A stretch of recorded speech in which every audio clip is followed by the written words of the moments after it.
7 Discourses on Art by Joshua Reynolds. Introduction. It is a happy memory that associates the foundation of our Royal Academy with the delivery of these inaugural discourses by Sir Joshua Reynolds on the opening of the schools and at the first annual meeting for the distribution of its prizes. They laid down principles of art from the point of view of a man of genius who had made his power felt, and with the clear good sense which is the foundation of all work that looks upward and may hope to live. The truths here expressed concerning art may, with slight adjustment of the way of thought, be applied to literature or to any exercise of the best powers of mind for shaping the delights that raise us to the larger sense of life.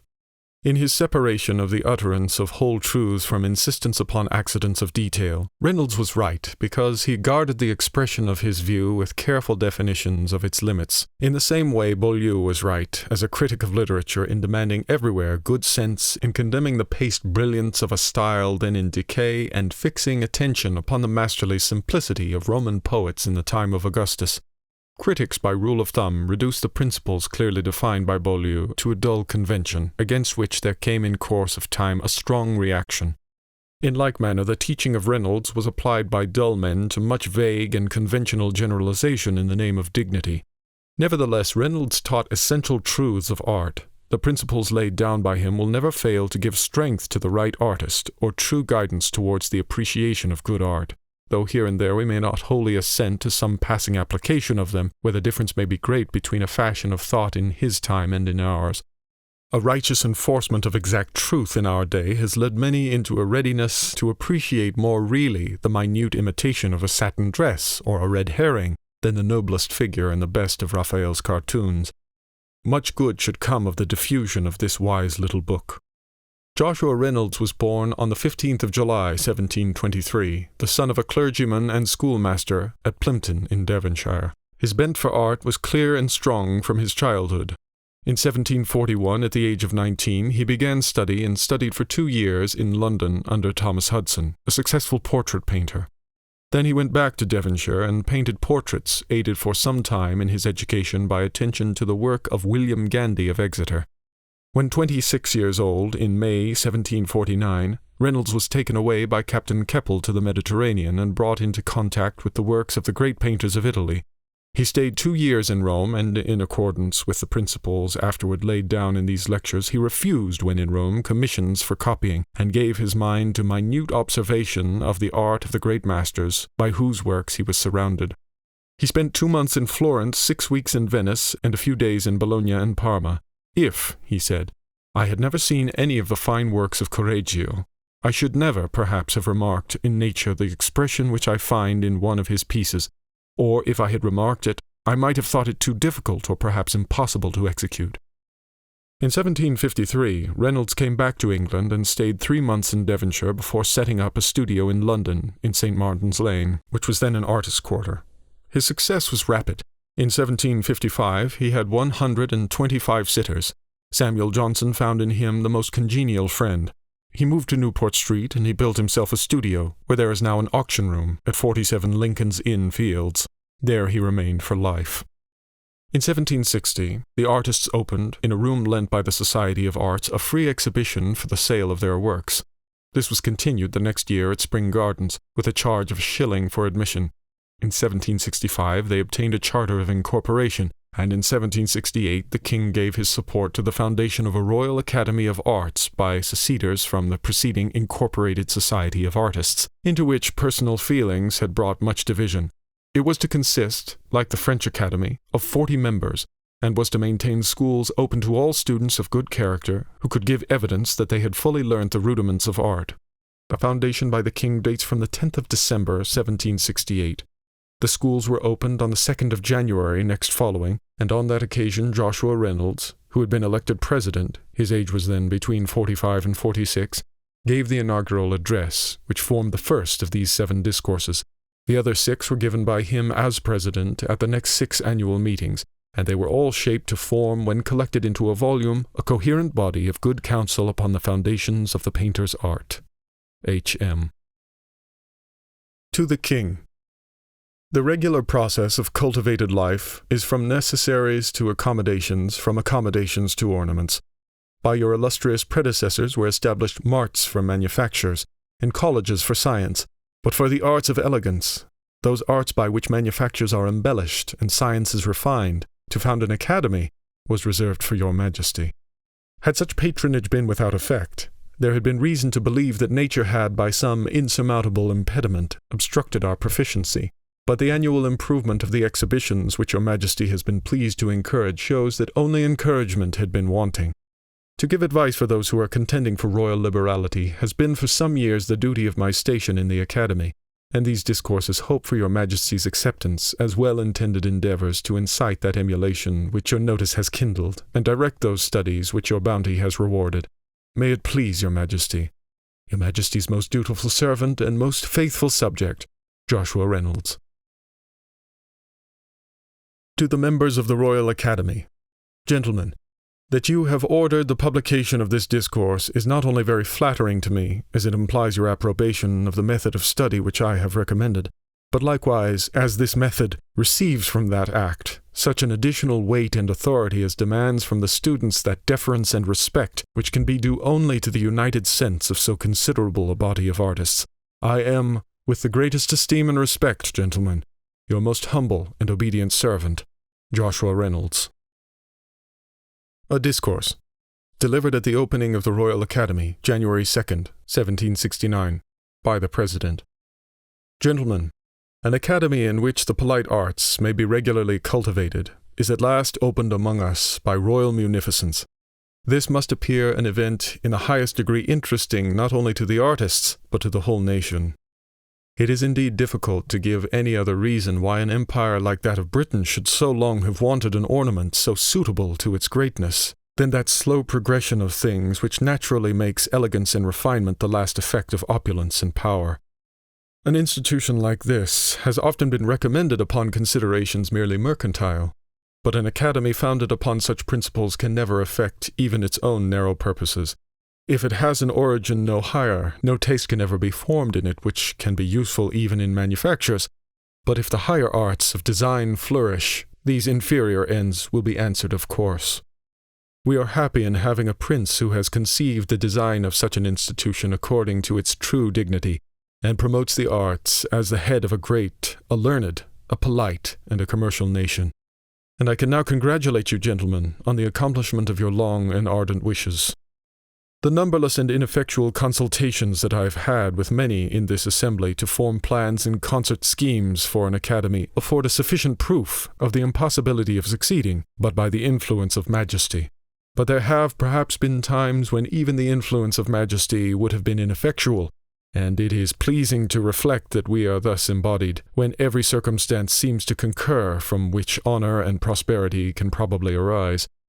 There are at this time a greater number of excellent artists than were ever known before at one period in this nation. There is a general desire among our nobility to be distinguished as lovers and judges of the arts. There is a greater superfluity of wealth among the people to reward the professors, and, above all, we are patronized by a monarch who, knowing the value of science and elegance, thinks every art worthy of his notice that tends to soften and humanize the mind.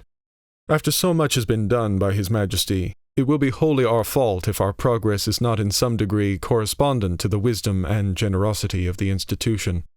Let us show our gratitude in our diligence, that, through our merit may not answer his expectations, yet at least our industry may deserve his protection.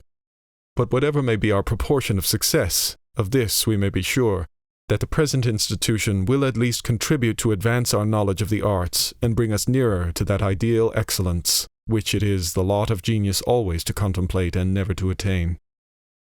The principal advantage of an academy is that besides furnishing able men to direct the student, it will be a repository for the great examples of the art. These are the materials on which genius is to work, and without which the strongest intellect may be fruitlessly or deviously employed. By studying these authentic models, that idea of excellence which is the result of the accumulated experience of past ages may be at once acquired, and the tardy and obstructed progress of our predecessors may teach us a shorter and easier way. The student receives at one glance the principles which many artists have spent their whole lives in ascertaining, and, satisfied with their effect, is spared the painful investigation by which they come to be known and fixed. How many men of great natural abilities have been lost to this nation for want of these advantages? They never had an opportunity of seeing those masterly efforts of genius which at once kindle the whole soul and force it into sudden and irresistible approbation. Raphael, it is true, had not the advantage of studying in an academy, but all Rome and the works of Michelangelo in particular were to him an academy. On the site of the Capella Sistina, he immediately, from a dry, Gothic, and even insipid manner which attends to the minute accidental discriminations of particular and individual objects, assumed that grand style of painting which improves partial representation by the general and invariable ideas of nature. Every seminary of learning may be said to be surrounded with an atmosphere of floating knowledge, where every mind may imbibe somewhat congenial to its own original conceptions. Knowledge thus obtained has always something more popular and useful than that which is forced upon the mind by private precepts or solitary meditation. Besides, it is generally found that a youth more easily receives instruction from the companions of his studies, whose minds are nearly on a level with his own, than from those who are much his superiors, and it is from his equals only that he catches the fire of emulation. One advantage, I will venture to affirm, we shall have in our academy which no other nation can boast. We shall have nothing to unlearn. To this praise the present race of artists have a just claim. As far as they have yet proceeded, they are right. With us, the exertions of genius will henceforward be directed to their proper objects. It will not be as it has been in other schools, where he that travelled fastest only wandered farthest from the right way. Impressed as I am, therefore, with such a favourable opinion of my associates in this undertaking, it would ill become me to dictate to any of them. But as these institutions have so often failed in other nations, and as it is natural to think with regret how much might have been done, and how little has been done, I must take leave to offer a few hints by which those errors may be rectified, and those defects supplied. These the professors and visitors may reject or adopt as they shall think proper. I would chiefly recommend that an implicit obedience to the rules of art, as established by the great masters, should be exacted from the young students. That those models, which have passed through the approbation of ages, should be considered by them as perfect and infallible guides, as subjects for their imitation, not their criticism. I am confident that this is the only efficacious method of making a progress in the arts, and that he who sets out with doubting will find life finished before he becomes master of the rudiments. For it may be laid down as a maxim that he who begins by presuming on his own sense has ended his studies as soon as he has commenced them. Every opportunity, therefore, should be taken to discountenance that false and vulgar opinion that rules are the fetters of genius. They are fetters only to men of no genius. As that armor which, upon the strong, becomes an ornament and a defense, upon the weak and mishappen turns into a load and cripples the body which it was made to protect. How much liberty may be taken to break through these rules, and, as the poet expresses it, to snatch a grace beyond the reach of art, may be an after consideration when the pupils become masters themselves. It is then, when their genius has received its utmost improvement, that rules may possibly be dispensed with. But let us not destroy the scaffold until we have raised the building. The directors ought more particularly to watch over the genius of those students who, being more advanced, are arrived at that critical period of study on the nice management of which their future turn of taste depends. At that age, it is natural for them to be more captivated with what is brilliant than with what is solid, and to prefer splendid negligence to painful and humiliating exactness. A facility in composing, a lively and what is called a masterly handling the chalk or pencil are, it must be confessed, captivating qualities to young minds, and become of course the objects of their ambition. They endeavor to imitate those dazzling excellences which they will find no great labor in attaining. After much time spent in these frivolous pursuits, the difficulty will be to retreat, but it will be then too late, and there is scarce an instance of return to scrupulous labor after the mind has been debauched and deceived by this fallacious mastery. By this useless industry they are excluded from all power of advancing in real excellence. Whilst boys, they are arrived at their utmost perfection. They have taken the shadow for the substance, and make that mechanical facility the chief excellence of the art, which is only an ornament, and of the merit of which few but painters themselves are judges. This seems to me to be one of the most dangerous sources of corruption, and I speak of it from experience, not as an error which may possibly happen, but which has actually infected all foreign academies. The directors were probably pleased with this premature dexterity in their pupils, and praised their dispatch at the expense of their correctness. But young men have not only this frivolous ambition of being thought masterly inciting them on one hand, but also their natural sloth tempting them on the other. They are terrified at the prospect before them, of the toil required to attain exactness. The impetuosity of youth is distrusted at the slow approaches of a regular siege, and desires, from mere impatience of labor, to take the citadel by storm. They wish to find some shorter path to excellence, and hope to obtain the reward of eminence by other means than those which the indispensable rules of art have prescribed. They must therefore be told again and again that labor is the only price of solid fame, and that whatever their force of genius may be, there is no easy method of becoming a good painter. When we read the lives of the most eminent painters, every page informs us that no part of their time was spent in dissipation. Even an increase of fame served only to augment their industry. To be convinced with what persevering assiduity they pursued their studies, we need only reflect on their method of proceeding in their most celebrated works. When they conceived a subject, they first made a variety of sketches, then a finished drawing of the whole, after that a more correct drawing of every separate part, heads, hands, feet, and pieces of drapery. They then painted the picture, and after all retouched it from the life. The pictures, thus wrought with such pain, now appear like the effect of enchantment, and as if some mighty genius had struck them off at a blow. But whilst diligence is thus recommended to the students, the visitors will take care that their diligence be effectual, that it be well directed and employed on the proper object. A student is not always advancing because he is employed. He must apply his strength to that part of the art where the real difficulties lie, to that part which distinguishes it as a liberal art, and not by mistaken industry lose his time in that which is merely ornamental. The students, instead of vying with each other, which shall have the readiest band, should be taught to contend who shall have the purest and most correct outline, instead of striving which shall produce the brightest tint, or curiously trifling endeavor to give the gloss of stuffs, so as to appear real. Let their ambition be directed to contend which shall dispose his drapery in the most graceful folds, which shall give the most grace and dignity to the human figure. I must beg leave to submit one thing more to the consideration of the visitors, which appears to me a matter of very great consequence, and the omission of which I think a principal defect in the method of education pursued in all the academies I have ever visited. The error, I mean, is that the students never draw exactly from the living models which they have before them. It is not indeed their intention, nor are they directed to do it. Their drawings resemble a model only in the attitude. They change the form according to their vague and uncertain ideas of beauty, and make a drawing rather of what they think the figure ought to be than of what it appears. I have thought this the obstacle that has stopped the progress of many young men of real genius, and I very much doubt whether a habit of drawing correctly what we see will not give a proportionable power of drawing correctly what we imagine. He who endeavors to copy nicely the figures before him not only acquires a habit of exactness and precision, but is continually advancing in his knowledge of the human figure, and though he seems to superficial observers to make a slower progress, he will be found at last capable of adding without running into capricious wildness that grace and beauty which is necessary to be given to his more finished works, and which cannot be got by the moderns, as it was not acquired by the ancients, but by an attentive and well-compared study of the human form. What I think ought to enforce this method is, that it has been the practice, as may be seen by their drawings of the great masters in the art. I will mention a drawing of Raphael, The Dispute of the Sacrament, the print of which, by Count Kailas, is in every hand.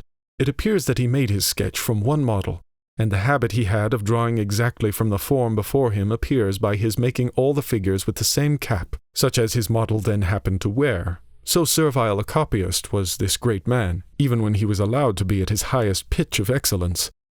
I have seen also Academy figures by Annibal Carracci, though he was often sufficiently licentious in his finished works, drawn with all the peculiarities of an individual model. This scrupulous exactness is so contrary to the practice of the academies, that it is not without great deference that I beg leave to recommend it to the consideration of the visitors, and submit it to them whether the neglect of this method is not one of the reasons why students so often disappoint expectation, and being more than boys at 16, become less than men at 30. In short, the method I recommend can only be detrimental when there are but few living forms to copy, for then students, by always drawing from one alone, will by habit be taught to overlook defects and mistake deformity for beauty. But of this there is no danger, since the Council has determined to supply the Academy with a variety of subjects, and indeed those laws which they have drawn up, and which the Secretary will presently read for your confirmation, have in some measure precluded me from saying more upon this occasion. Instead, therefore, of offering my advice, permit me to indulge my wishes, and express my hope that this institution may answer the expectation of its royal founder, that the present age may vie in arts with that of Leo X, and that the dignity of the dying art, to make use of an expression of Pliny, may be revived under the reign of George III. A Discourse, delivered to the students of the Royal Academy on the distribution of prizes, December 11, 1769, by the President.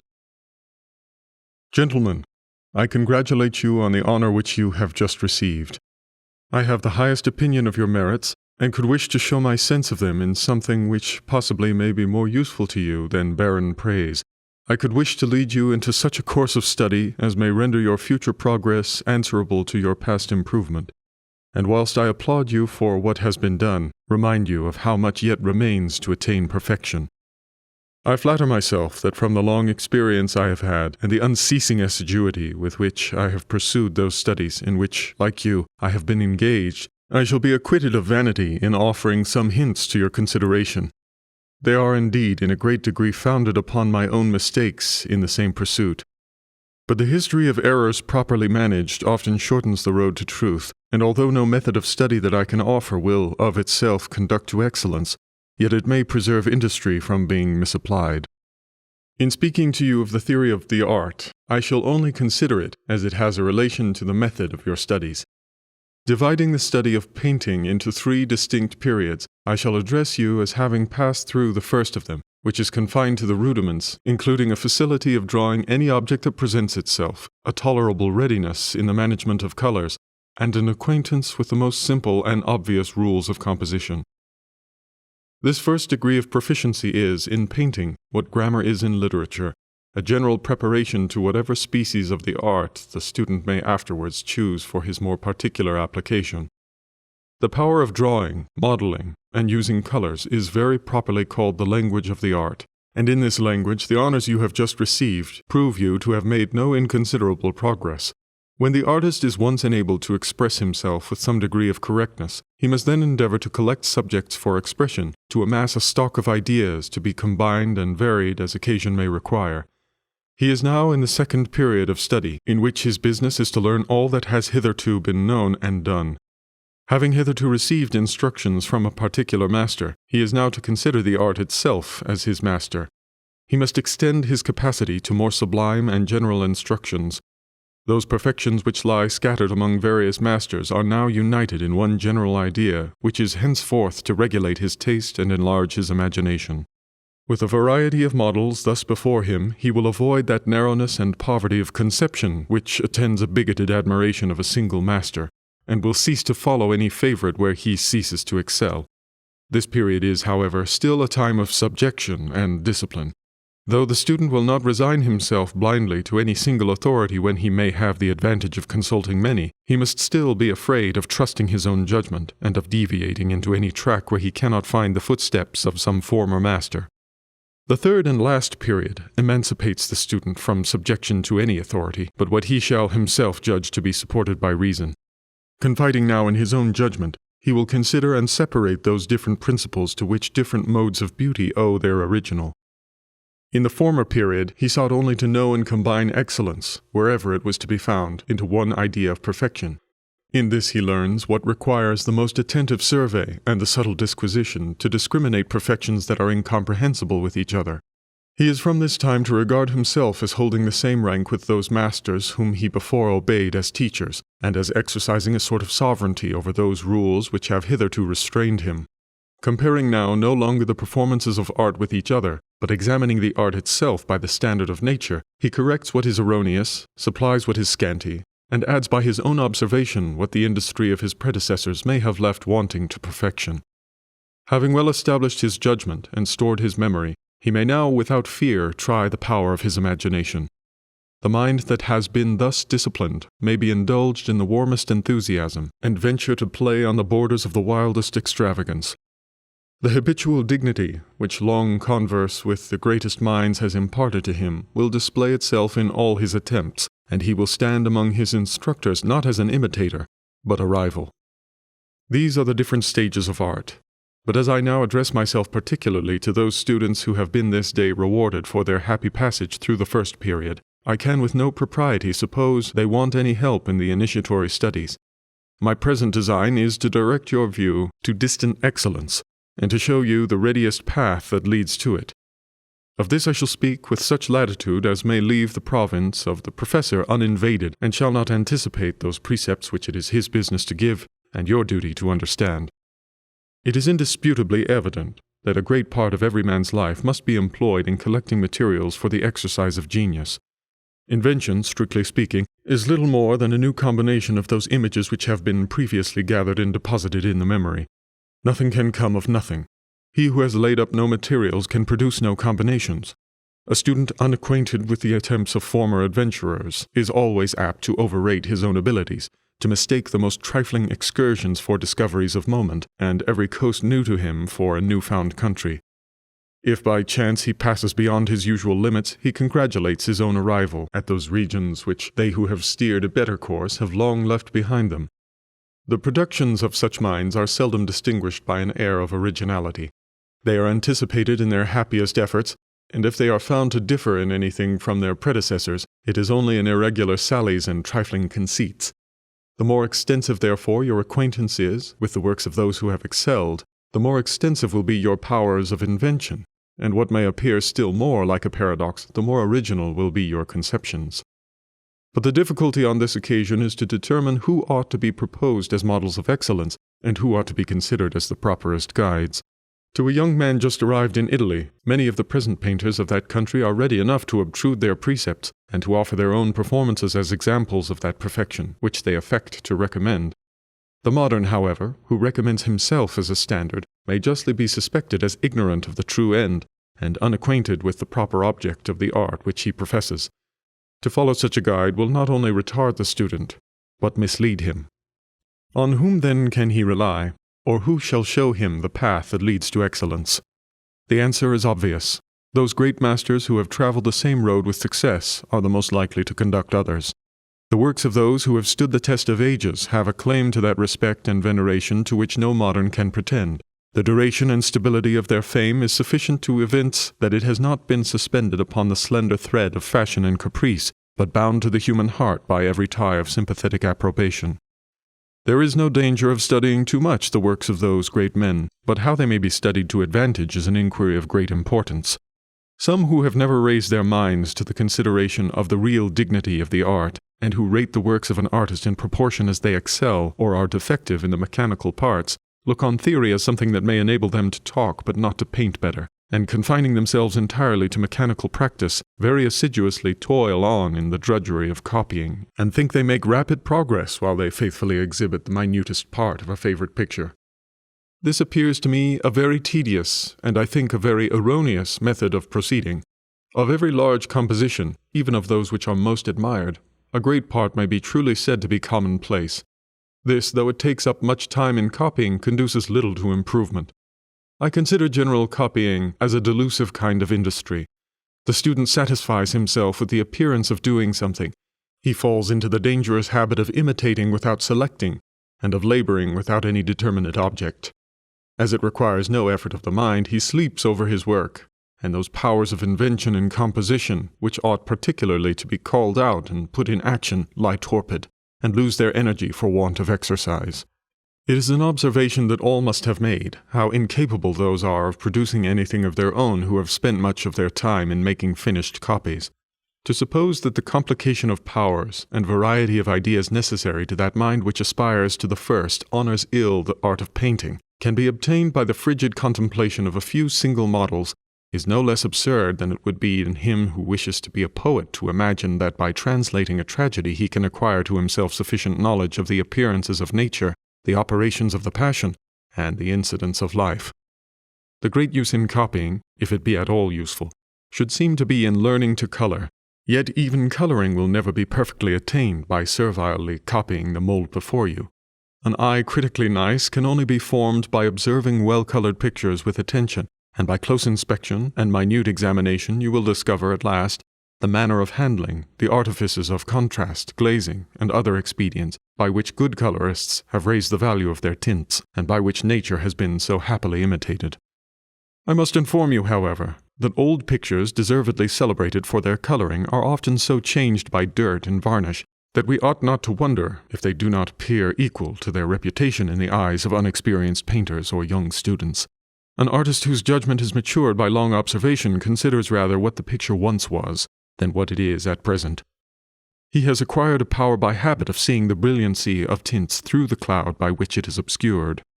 An exact imitation, therefore, of those pictures is likely to fill the student's mind with false opinions and to send him back to a colorist of his own formation, with ideas equally remote from nature and from art, from the genuine practice of the masters, and real appearances of things.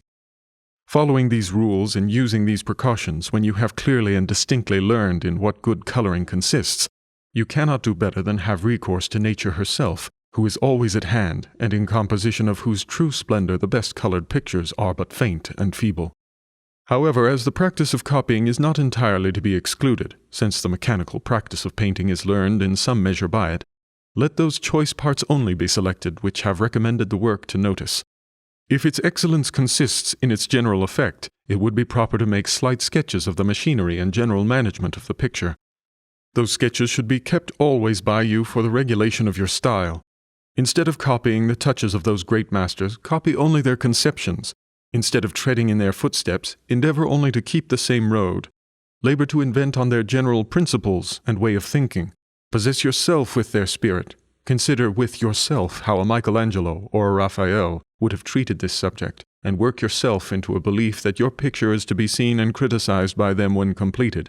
Even an attempt of this kind will rouse your powers. But as mere enthusiasm will carry you but a little way, let me recommend a practice that may be equivalent, and will perhaps more efficaciously contribute to your advancement than even the verbal corrections of those masters themselves, could they be obtained. What I would propose is that you should enter into a kind of competition by painting a similar subject and making a companion to any picture that you consider as a model. After you have finished your work, place it near the model and compare them carefully together. You will then not only see but feel your own deficiencies more sensibly than by precepts, or by any other means of instruction. The true principles of painting will mingle with your thoughts. Ideas thus fixed by sensible objects will be certain and definitive, and sinking deep into the mind will not only be more just, but more lasting than those presented to you by precepts only, which will always be fleeting, variable, and undetermined. This method of comparing your own efforts with those of some great master is indeed a severe and mortifying task to which none will submit but such as have great views with fortitude sufficient to forego the gratifications of present vanity for future honor. When the student has succeeded in some measure to his own satisfaction, and has felicitated himself on his success, to go voluntarily to a tribunal where he knows his vanity must be humbled, and all self-approbation must vanish, requires not only great resolution but great humility. To him, however, who has the ambition to be a real master, the solid satisfaction which proceeds from a consciousness of his advancement, of which seeing his own faults is the first step, will very abundantly compensate. Every discovery he makes, every acquisition of knowledge he attains, seems to proceed from his own sagacity, and thus he acquires a confidence in himself sufficient to keep up the resolution of perseverance. We all must have experienced how lazily, and consequently how ineffectually, instruction is received when forced upon the mind by others. Few have been taught to any purpose who have not been their own teachers. We prefer those instructions we have given ourselves from our affection to the instructor, and they are more effectual from being received into the mind at the very time when it is most open and eager to receive them. With respect to the pictures that you are to choose for your models, I could wish that you would take the world's opinion rather than your own. In other words, I would have you choose those of established reputation rather than follow your own fancy. If you should not admire them at first, you will, by endeavoring to imitate them, find that the world has not been mistaken. It is not an easy task to point out those various excellences for your imitation which he distributed amongst the various schools. An endeavor to do this may perhaps be the subject of some future discourse. I will therefore at present only recommend a model for style in painting, which is a branch of the art more immediately necessary to the young student. Style in painting is the same as in writing, a power over materials, whether words or colors, by which conceptions or sentiments are conveyed. And in this, Lodovico Carracci, I mean in his best works, appears to me to approach the nearest to perfection. His unaffected breadth of light and shadow, the simplicity of coloring, which, holding its proper rank, does not draw aside the least part of the attention from the subject, and the solemn effect of that twilight which seems diffused over his pictures, appear to me to correspond with grave and dignified subjects better than the more artificial brilliancy of sunshine which enlightens the pictures of Titian. Though Tintoret thought that Titian's coloring was the model of perfection, and would correspond even with the sublime of Michelangelo, and that if Angelo had colored like Titian, or Titian designed like Angelo, the world would once have had a perfect painter. It is our misfortune, however, that those works of Carracci, which I would recommend to the student, are not often found out of Bologna. The St. Francis in the midst of his friars, the Transfiguration, the birth of St. John the Baptist, the calling of St. Matthew, the St. Jerome, the fresco paintings in the Zampieri Palace, are all worth the attention of the student, and I think those who travel would do well to allot a much greater portion of their time to that city than it has been hitherto the custom to bestow. In this art, as in others, there are many teachers who profess to show the nearest way to excellence, and many expedients have been invented by which the toil of study might be saved. But let no man be seduced to idleness by specious promises. Excellence is never granted to man but as the reward of labor. It argues indeed no small strength of mind to persevere in habits of industry without the pleasure of perceiving those advances, which, like the hand of a clock, whilst they make hourly approaches to their point, yet proceed so slowly as to escape observation. A facility of drawing, like that of playing upon a musical instrument, cannot be acquired but by an infinite number of acts. I need not, therefore, enforce by many words the necessity of continual application, nor tell you that the port crayon ought to be forever in your hands. Various methods will occur to you by which this power may be acquired. I would particularly recommend that after your return from the academy, where I suppose your attendance to be constant, you would endeavor to draw the figure by memory. I will even venture to add that by perseverance in this custom, you will become able to draw the human figure tolerably correct, with as little effort of the mind as to trace with a pen the letters of the alphabet. That this facility is not unattainable, some members in this academy give a sufficient proof. And be assured that if this power is not acquired whilst you are young, there will be no time for it afterwards. At least the attempt will be attended with as much difficulty as those experience who learn to read or write after they have arrived to the age of maturity. But while I mention the port crayon as the student's constant companion, he must still remember that the pencil is the instrument by which he must hope to obtain eminence. What therefore I wish to impress upon you is, that whenever an opportunity offers, you paint your studies instead of drawing them. This will give you such a facility in using colors that in time they will arrange themselves under the pencil even without the attention of the hand that conducts it. If one act excluded the other, this advice could not with any propriety be given. But if painting comprises both drawing and coloring, and if by a short struggle of resolute industry the same expedient is attainable in painting as in drawing on paper, I cannot see what objection can justly be made to the practice, or why that should be done by parts, which may be done altogether. If we turn our eyes to the several schools of painting, and consider their respective excellences, we shall find that those who excel most in coloring pursued this method. The Venetian and Flemish schools, which owe much of their fame to coloring, have enriched the cabinets of the collectives of drawings with very few examples. Those of Titian, Paul Veronese, Tintoret, and the Bassins are in general slight and undetermined. Their sketches on paper are as rude as their pictures are excellent in regard to harmony of coloring. Correggio and Barocci have left few, if any, finished drawings behind them, and in the Flemish school Rubens and Van Dyck made their designs for the most part either in colors or in chiaroscuro. It is as common to find studies of the Venetian and Flemish painters on canvas as of the schools of Rome and Florence on paper. Not but that many finished drawings are sold under the names of those masters. Those, however, are undoubtedly the productions either of engravers or of their scholars who copied their works. These instructions I have ventured to offer from my own experience, but as they deviate widely from received opinions, I offer them with diffidence, and when better are suggested shall retract them without regret. There is one precept, however, in which I shall only be opposed by the vain, the ignorant, and the idle. I am not afraid that I shall repeat it too often. You must have no dependence on your own genius. If you have great talents, industry will improve them. If you have but moderate abilities, industry will supply their deficiency. Nothing is denied to well-directed labor. Nothing is to be obtained without it. Not to enter into metaphysical discussions on the nature or essence of genius, I will venture to assert that assiduity unabated by difficulty, and a disposition eagerly directed to the object of its pursuit, will produce effects similar to those which some call the result of natural powers. Though a man cannot at all times and in all places paint or draw, yet the mind can prepare itself by laying in proper materials at all times and in all places. Both Livy and Plutarch, in describing Philopoemen, one of the ablest generals of antiquity, have given us a striking picture of a mind always intent on its profession, and by assiduity obtaining those excellences which some all their lives vainly expect from nature. I shall quote the passage in Livy at length, as it runs parallel with the practice I would recommend to the painter, sculptor, or architect. Philopoemen, who was a man eminent for his sagacity and experience in choosing ground and in leading armies, to which he formed his mind by perpetual meditation in times of peace as well as war, when in an occasional journey he came to a strait difficult passage, if he was alone, he considered with himself, and if he was in company, he asked his friends what it would be best to do if in this place they had found an enemy, either in the front or in the rear, on the one side or on the other.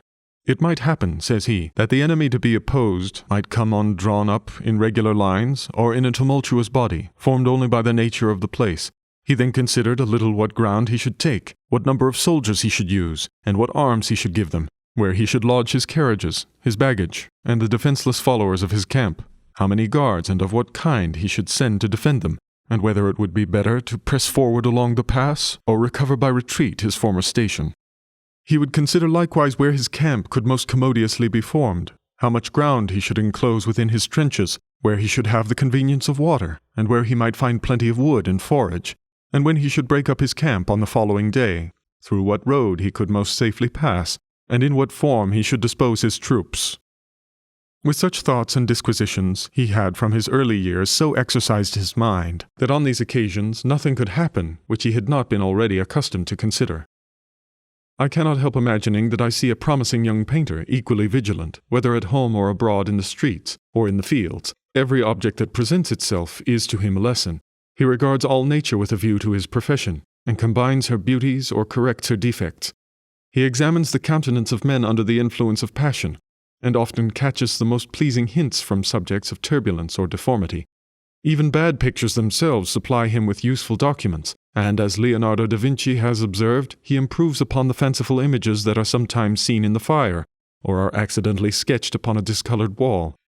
The artist, who has his mind thus filled with ideas and his hand made expert by practice, works with ease and readiness, whilst he who would have you believe that he is waiting for the inspirations of genius is in reality at a loss how to beam, and is at last delivered of his monsters with difficulty and pain.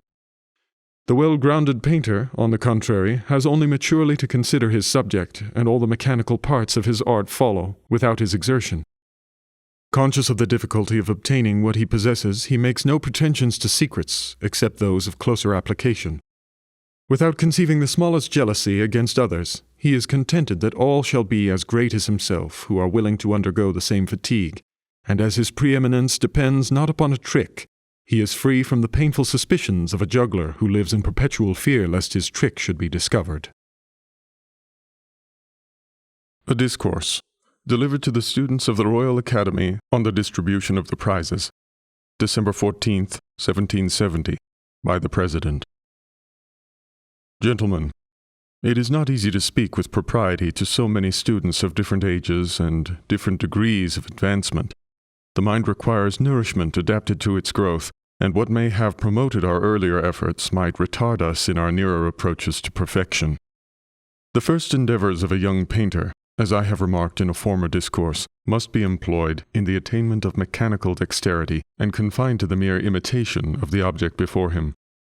Those who have advanced beyond the rudiments may, perhaps, find advantage in reflecting on the advice which I have likewise given them when I recommend the diligent study of the works of our great predecessors.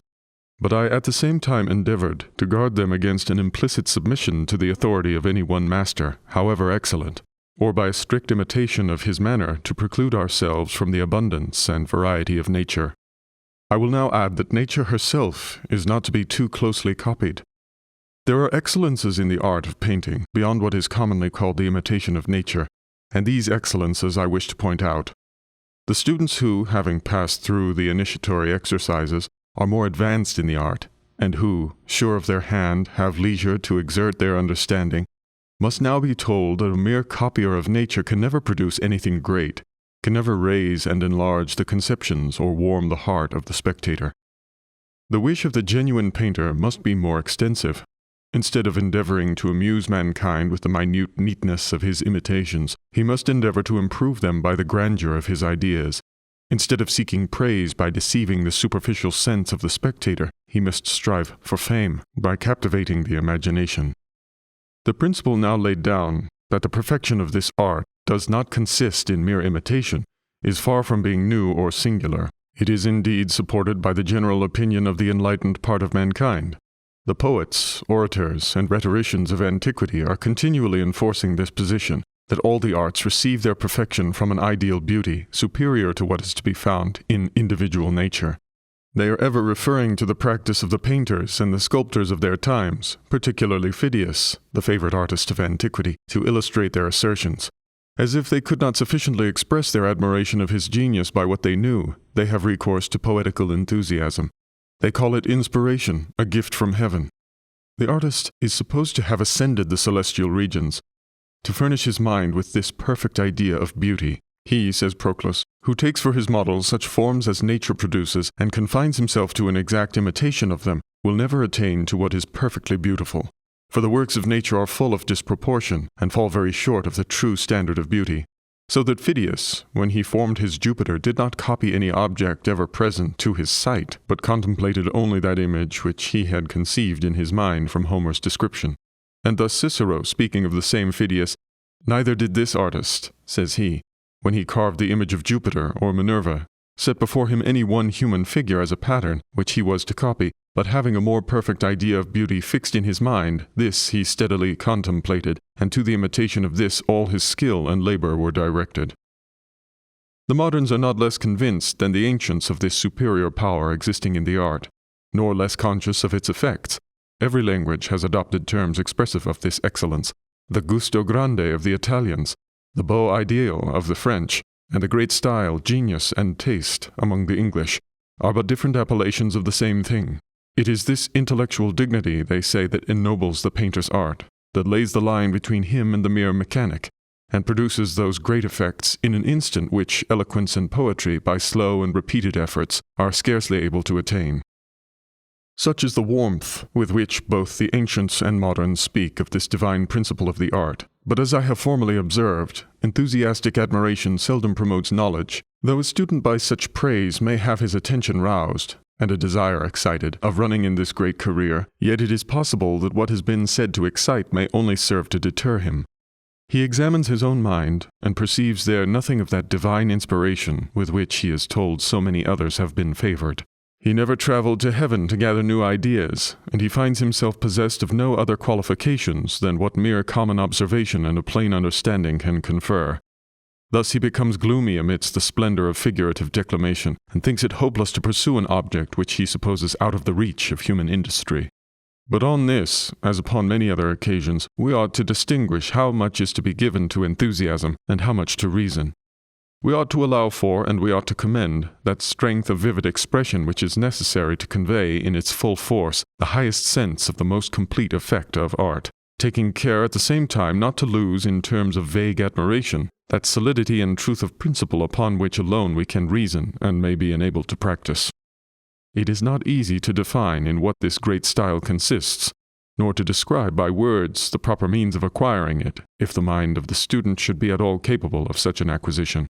Could we teach taste or genius by rules, there would be no longer taste and genius. But though there neither are nor can be any precise invariable rules for the exercise or the acquisition of those great qualities, yet we may as truly say that they always operate in proportion to our attention in observing the works of nature, to our skill in selecting, and to our care in digesting, methodizing, and comparing our observations.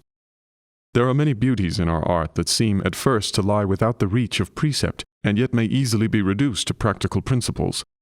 Experience is all in all, but it is not every one who profits by experience, and most people err, not so much from want of capacity to find their object, as from not knowing what object to pursue.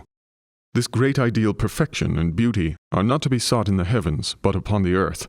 They are about us, and upon every side of us, but the power of discovering what is deformed in nature, or in other words, what is particular and uncommon, can be acquired only by experience, and the whole beauty and grandeur of the art consists, in my opinion, in being able to get above all singular forms, local customs, particularities, and details of every kind.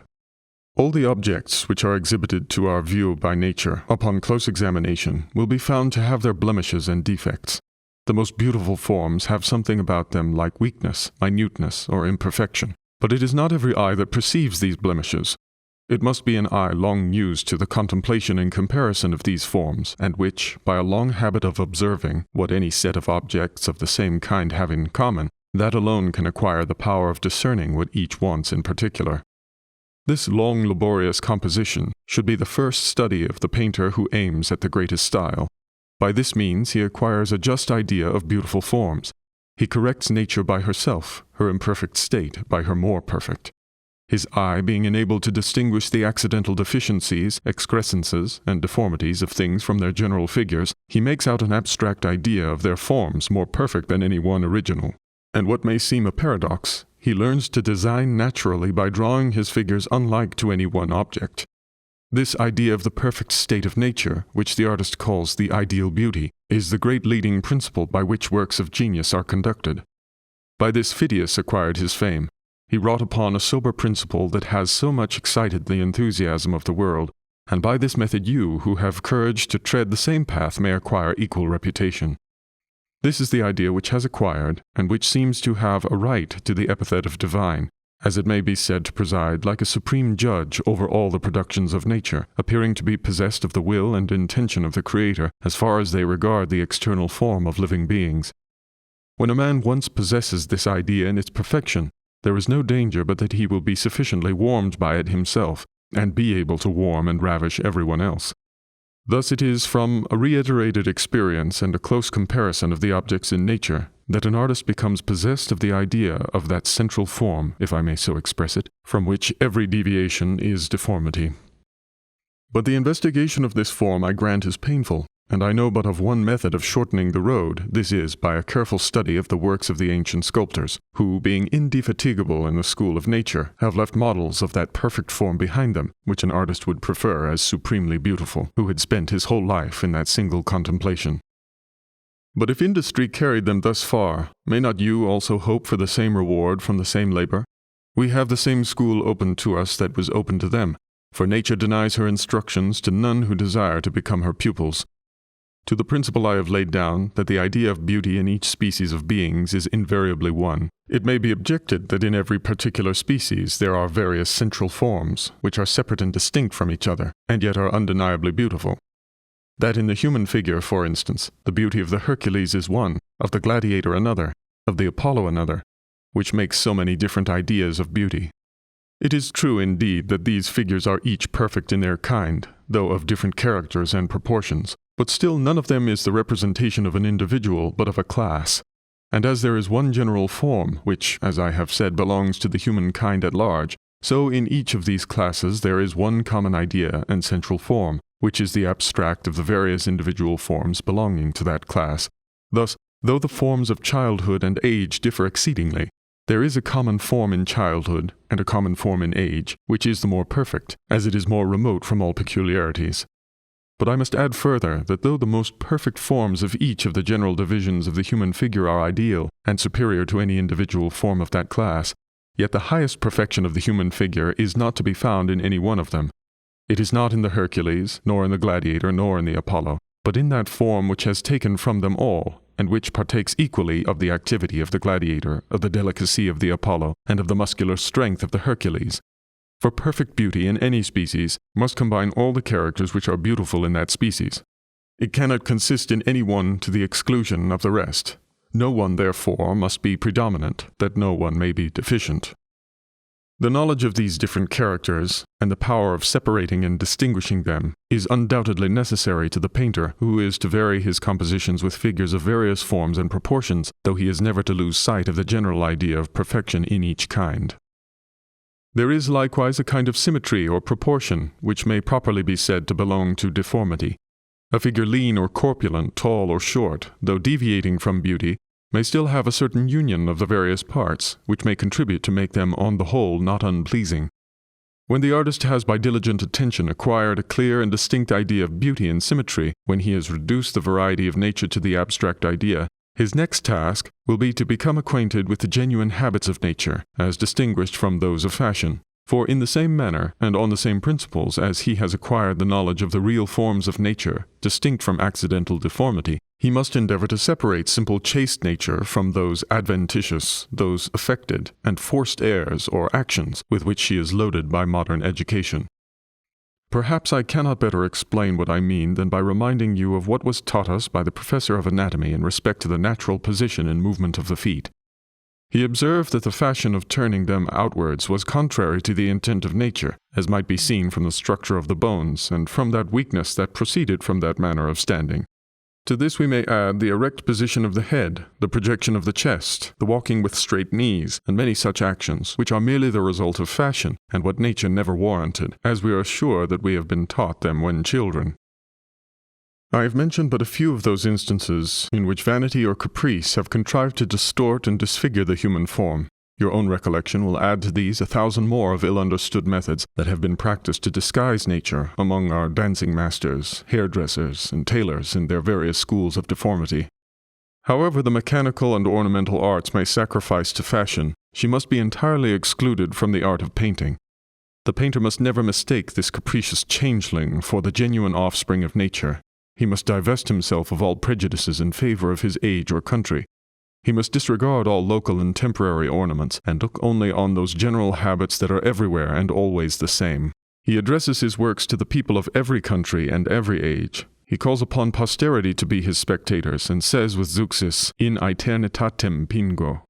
The neglect of separating modern fashions from the habits of nature leads to that ridiculous style which has been practiced by some painters who have given to Grecian heroes the airs and graces practiced in the court of Louis XIV, an absurdity almost as great as it would have been to have dressed them after the fashion of that court. To avoid this error, however, and to retain the true simplicity of nature, is a task more difficult than at first sight it may appear. The prejudices in favor of the fashions and customs that we have been used to, and which are justly called a second nature, make it too often difficult to distinguish that which is natural from that which is the result of education. They frequently even give a predilection in favor of the artificial mode, and almost everyone is apt to be guided by those local prejudices who has not chastised his mind and regulated the instability of his affections by the eternal invariable idea of nature. Here then, as before, we must have recourse to the ancients as instructors.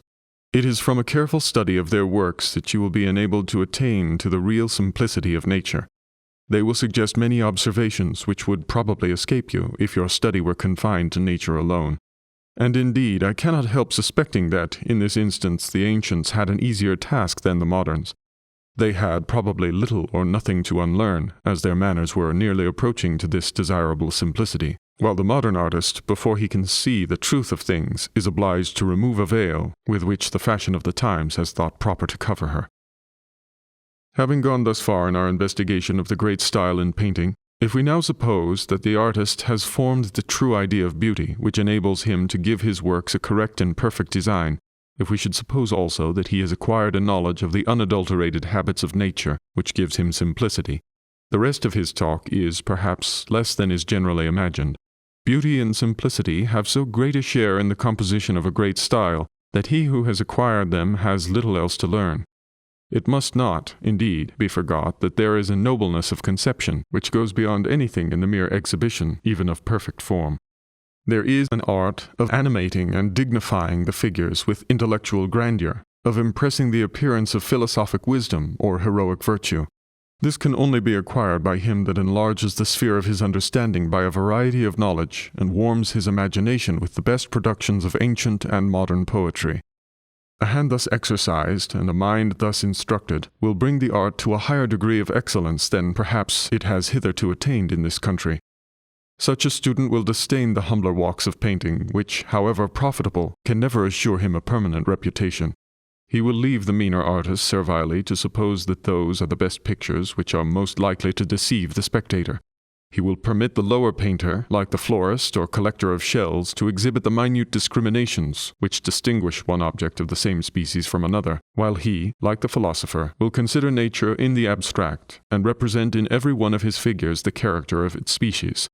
If deceiving the eye were the only business of the art, there is no doubt indeed, but the minute painter would be more apt to succeed.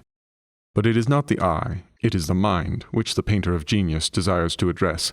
Nor will he waste a moment upon these smaller objects, which only serve to catch the sense, to divide the attention, and to counteract his great design of speaking to the heart.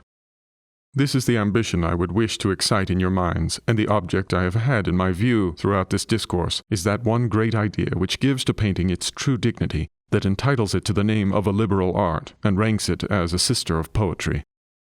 It may possibly have happened to many young students whose application was sufficient to overcome all difficulties, and whose minds were capable of embracing the most extensive views, that they have, by a wrong direction originally given, spent their lives in the meaner walks of painting, without ever knowing there was a nobler to pursue. Albert Dürer, as Vasari has justly remarked, would probably have been one of the first painters of his age, and he lived in an era of great artists, had he been initiated into those great principles of the art which were so well understood and practiced by his contemporaries in Italy. But unluckily, having never seen or heard of any other manner, he considered his own, without doubt, as perfect. As for the various departments of painting which do not presume to make such high pretensions, they are many. None of them are without their merit, though none enter into competition with this great universal presiding idea of the art. The painters who have applied themselves more particularly to low and vulgar characters, and who express with precision the various shades of passion, as they are exhibited by vulgar minds such as we see in the works of Hogarth, deserve great praise, but as their genius has been employed on low and confined subjects, the praise that we give must be as limited as its object. The merrymaking or quarrelling of the boors and teniers, the same sort of productions of Brouwer or Stade, are excellent in their kind, and the excellence and its praise will be in proportion as, in those limited subjects and peculiar forms, they introduce more or less of the expression of those passions, as they appear in general and more enlarged nature. This principle may be applied to the battle pieces of Bourguignon, the French gallantries of Watteau, and even beyond the exhibition of animal life to the landscape of Claude Lorraine and the sea views of Van der Velde. All these painters have, in general, the same right, in different degrees, to the name of a painter, which a satirist, an epigrammist, a sonneteer, a writer of pastorals, or descriptive poetry has to that of a poet. In the same rank, and perhaps of not so great merit, is the cold painter of portraits. But his correct and just imitation of his object has its merit. Even the painter of still life, whose highest ambition is to give a minute representation of every part of those low objects which he sets before him, deserves praise in proportion to his attainment, because no part of this excellent art, so much the ornament of polished life, is destitute of value and use. These, however, are by no means the views to which the mind of the student ought to be primarily directed. By aiming at better things, if from particular inclination, or from the taste of the time and place he lives in, or from necessity, or from failure in the highest attempts, he is obliged to descend lower, he will bring into the lower sphere of art a grandeur of composition and character that will raise and ennoble his works far above their natural rank. A man is not weak, though he may not be able to wield the club of Hercules, nor does a man always practice that which he esteems the beat, but does that which he can best do. In moderate attempts there are many walks open to the artist, but as the idea of beauty is of necessity but one, so there can be but one great mode of painting, the leading principle of which I have endeavored to explain. I should be sorry if what is here recommended should be at all misunderstood to countenance a careless or indeterminate manner of painting. For though the painter is to overlook the accidental discriminations of nature, he is to pronounce distinctly and with precision the general forms of things. A firm and determined outline is one of the characteristics of the great style in painting, and let me add that he who possesses the knowledge of the exact form that every part of nature ought to have will be fond of expressing that knowledge with correctness and precision in all his works. To conclude, I have endeavored to reduce the idea of beauty to general principles, and I had the pleasure to observe that the professor of painting proceeded in the same method when he showed you that the artifice of contrast was founded but on one principle. And I am convinced that this is the only means of advancing science, of clearing the mind from a confused heap of contradictory observations that do but perplex and puzzle the student when he compares them, or misguide him if he gives himself up to their authority, but bringing them under one general head can alone give rest and satisfaction to an inquisitive mind. A Discourse. Delivered to the students of the Royal Academy on the distribution of the prizes, December 10th, 1771, by the President. Gentlemen, the value and rank of every art is in proportion to the mental labor employed in it, or the mental pleasure produced by it. As this principle is observed or neglected, our profession becomes either a liberal art or a mechanical trade. In the hands of one man it makes the highest pretensions, as it is addressed to the noblest faculties. In those of another it is reduced to a mere matter of ornament, and the painter has but the humble province of furnishing our apartments with elegance. This exertion of mind, which is the only circumstance that truly ennobles our art, makes the great distinction between the Roman and Venetian schools. I have formerly observed that perfect form is produced by leaving out particularities and retaining only general ideas. I shall now endeavor to show that this principle, which I have proved to be metaphysically just, extends itself to every part of the art, that it gives what is called the grand style to invention, to composition, to expression, and even to coloring and drapery. Invention in painting does not imply the invention of the subject, for that is commonly supplied by the poet or historian. With respect to the choice, no subject can be proper that is not generally interesting. It ought to be either some eminent instance of heroic action or heroic suffering. There must be something either in the action or in the object in which men are universally concerned, and which powerfully strikes upon the public sympathy. Strictly speaking, indeed, no subject can be of universal, hardly can it be of general, concern. But there are events and characters so popularly known in those countries where our art is in request, that they may be considered as sufficiently general for all our purposes. Such are the great events of Greek and Roman fable and history, which early education and the usual course of reading have made familiar and interesting to all Europe without being degraded by the vulgarism of ordinary life in any country. Such, too, are the capital subjects of Scripture history, which, besides their general notoriety, become venerable by their connection with our religion. As it is required that the subject selected should be a general one, it is no less necessary that it should be kept unembarrassed with whatever may any way serve to divide the attention of the spectator. Whenever a story is related, every man forms a picture in his mind of the action and the expression of the persons employed. The power of representing this mental picture in canvas is what we call invention in a painter, and as in the conception of this ideal picture the mind does not enter into the minute peculiarities of the dress, furniture, or scene of action, so when the painter comes to represent it, he contrives those little necessary concomitant circumstances in such a manner that they shall strike the spectator no more than they did himself in his first conception of the story. I am very ready to allow that some circumstances of minuteness and particularity frequently tend to give an air of truth to a piece, and to interest the spectator in an extraordinary manner. Such circumstances, therefore, cannot wholly be rejected. But if there be anything in the art which requires peculiar nicety of discernment, it is the disposition of these minute circumstantial parts which, according to the judgment employed in the choice, become so useful to truth or so injurious to grandeur. However, the usual and most dangerous error is on the side of minuteness, and therefore I think caution most necessary where most have failed. The general idea constitutes real excellence. All smaller things, however perfect in their way, are to be sacrificed without mercy to the greater. The painter will not inquire what things may be admitted without much censure. He will not think it enough to show that they may be there. He will show that they must be there, that their absence would render his picture maimed and defective. Thus, though to the principal group a second or third be added, and a second and third mass of light, care must be yet taken that those subordinate actions and lights, neither each in particular nor all together, come into any degree of competition with the principal. They should make a part of that whole, which would be imperfect without them. To every part of painting this rule may be applied. Even in portraits, the grace and, we may add, the likeness consists more in taking the general air than in observing the effect similitude of every feature. Thus, figures must have a ground whereon to stand. They must be clothed. There must be a background. There must be light and shadow. But none of these ought to appear to have taken up any part of the artist's attention. They should be so managed as not even to catch that of the spectator. We know well enough, when we analyze a piece, the difficulty and the subtlety with which an artist adjusts the background, drapery, and masses of light. We know that a considerable part of the grace and effect of his picture depends upon them, but this art is so much concealed, even to a judicious eye, that no remains of these subordinate parts occur to memory when the picture is not present. The great end of the art is to strike the imagination. The painter is, therefore, to make no ostentation of the means by which this is done. The spectator is only to feel the result in his bosom. An inferior artist is unwilling that any part of his industry should be lost upon the spectator. He takes as much pains to discover as the greater artist does to conceal the marks of his subordinate assiduity. In works of the lower kind, everything appears studied and encumbered. It is all boastful art and open affectation.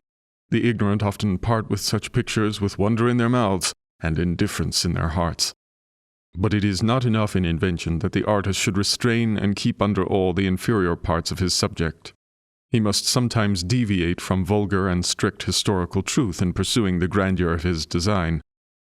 How much the great style exacts from its professors to conceive and represent their subjects in a poetical manner, not confined to mere matter of fact, may be seen in the cartoons of Raphael. In all the pictures in which the painter has represented the apostles, he has drawn them with great nobleness. He has given them as much dignity as the human figure is capable of receiving. Yet we are expressly told in Scripture that they had no such respectable appearance, and of St. Paul in particular we are told by himself that his bodily presence was mean. Alexander is said to have been of a low stature. A painter ought not so to represent him. Agesilaus was low, lame, and of a mean appearance. None of these defects ought to appear in a piece of which he is the hero. In conformity to custom, I call this part of the art history painting. It ought to be called poetical, as in reality it is. All this not falsifying any fact, it is taking an allowed poetical license. A painter of portraits retains the individual likeness. A painter of history shows the man by showing his actions. A painter must compensate the natural deficiencies of his art. He has but one sentence to utter, but one moment to exhibit. He cannot, like the poet or historian, expatiate and impress the mind with great veneration for the character of the hero or saint he represents, though he lets us know at the same time that the saint was deformed, or the hero lame. The painter has no other means of giving an idea of the dignity of the mind but by that external appearance which grandeur of thought does generally, though not always, impress on the countenance, and by that correspondence of figure to sentiment and situation which all men wish but cannot command. The painter, who may in this one particular attain with ease what others desire in vain, ought to give all that he possibly can, since there are so many circumstances of true greatness that he cannot give at all. He cannot make his hero talk like a great man. He must make him look like one, for which reason he ought to be well studied in the analysis of those circumstances which constitute dignity of appearance in real life. As in invention, so likewise in expression, care must be taken not to run into particularities. Those expressions alone should be given to the figures which their respective situations generally produce. Nor is this enough. Each person should also have that expression which men of his rank generally exhibit. The joy or the grief of a character of dignity is not to be expressed in the same manner as a similar passion in a vulgar face. Upon this principle Bernini perhaps may be subject to censure. This sculptor, in many respects admirable, has given a very mean expression to his statue of David, who is represented as just going to throw the stone from the sling, and in order to give it the expression of energy he has made him biting his underlip. This expression is far from being general, and still farther from being dignified. He might have seen it in an instance or two, and he mistook accident for universality. With respect to coloring, though it may appear at first a part of painting merely mechanical, yet it still has its rules, and those grounded upon that presiding principle which regulates both the great and the little in the study of a painter. By this the first effect of the picture is produced, and as this is performed the spectator, as he walks the gallery, will stop or pass along. To give a general air of grandeur at first view, all trifling or artful play of little lights or an attention to a variety of tints is to be avoided. A quietness and simplicity must reign over the whole work, to which a breadth of uniform and simple color will very much contribute. Grandeur of effect is produced by two different ways, which seem entirely opposed to each other. One is, by reducing the colors to little more than chiaroscuro, which was often the practice of the Bolognian schools, and the other by making the colors very distinct and forcible, such as we see in those of Rome and Florence. But still the presiding principle of both those manners is simplicity. Certainly nothing can be more simple than monotony, and the distinct blue, red, and yellow colors which are seen in the draperies of the Roman and Florentine schools, though they have not that kind of harmony which is produced by a variety of broken and transparent colors, have that effect of grandeur that was intended. Perhaps these distinct colors strike the mind more forcibly, from there not being any great union between them, as martial music, which is intended to rouse the noble passions, has its effects from the sudden and strongly marked transitions from one note to another, which that style of music requires. Whilst in that which is intended to move the softer passions, the notes imperceptibly melt into one another. In the same manner as the historical painter never enters into the detail of colors, so neither does he debase his conceptions with minute attention to the discriminations of drapery. It is the inferior style that marks the variety of stuffs. With him the clothing is neither woolen nor linen nor silk, satin nor velvet, it is drapery. It is nothing more. The art of disposing the foldings of the drapery make a very considerable part of the painter's study. To make it merely natural, it is a mechanical operation to which neither genius or taste are required, whereas it requires the nicest judgment to dispose the drapery so that the folds have an easy communication, and gracefully follow each other, with such natural negligence as to look like the effect of chance, and at the same time to show the figure under it to the utmost advantage. Carlo Maratti was of opinion that the disposition of drapery was a more difficult art than even that of drawing the human figure, that a student might be more easily taught the latter than the former, as the rules of drapery, he said, could not be so well ascertained as those for delineating a correct form. This, perhaps, is a proof how willingly we favor our own peculiar excellence. Carlo Maratti is said to have valued himself particularly upon his skill in this part of the art, yet in him the disposition appears so artificial that he is inferior to Raphael, even in that which gave him the best claim to reputation. Such is the great principle by which we must be directed in the nobler branches of our art. Upon this principle the Roman, the Florentine, the Bolognese schools have formed their practice, and by this they have deservedly obtained the highest praise. These are the three great schools of the world in the epic style. The best of the French school, Poussin, Lesueur, and Lebrun, have formed themselves upon these models, and consequently may be said, though Frenchmen, to be a colony from the Roman school. Next to these, but in a very different style of excellence, we may rank the Venetian, together with the Flemish and the Dutch schools, all professing to depart from the great purposes of painting and catching at applause by inferior qualities. I am not ignorant that some will censure me for placing the Venetians in this inferior class, and many of the warmest admirers of painting will think them unjustly degraded, but I wish not to be misunderstood. Though I can by no means allow them to hold any rank with the nobler schools of painting, they accomplished perfectly the thing they attempted, but as mere elegance is their principal object, as they seem more willing to dazzle than to affect, it can be no injury to them to suppose that their practice is useful only to its proper end.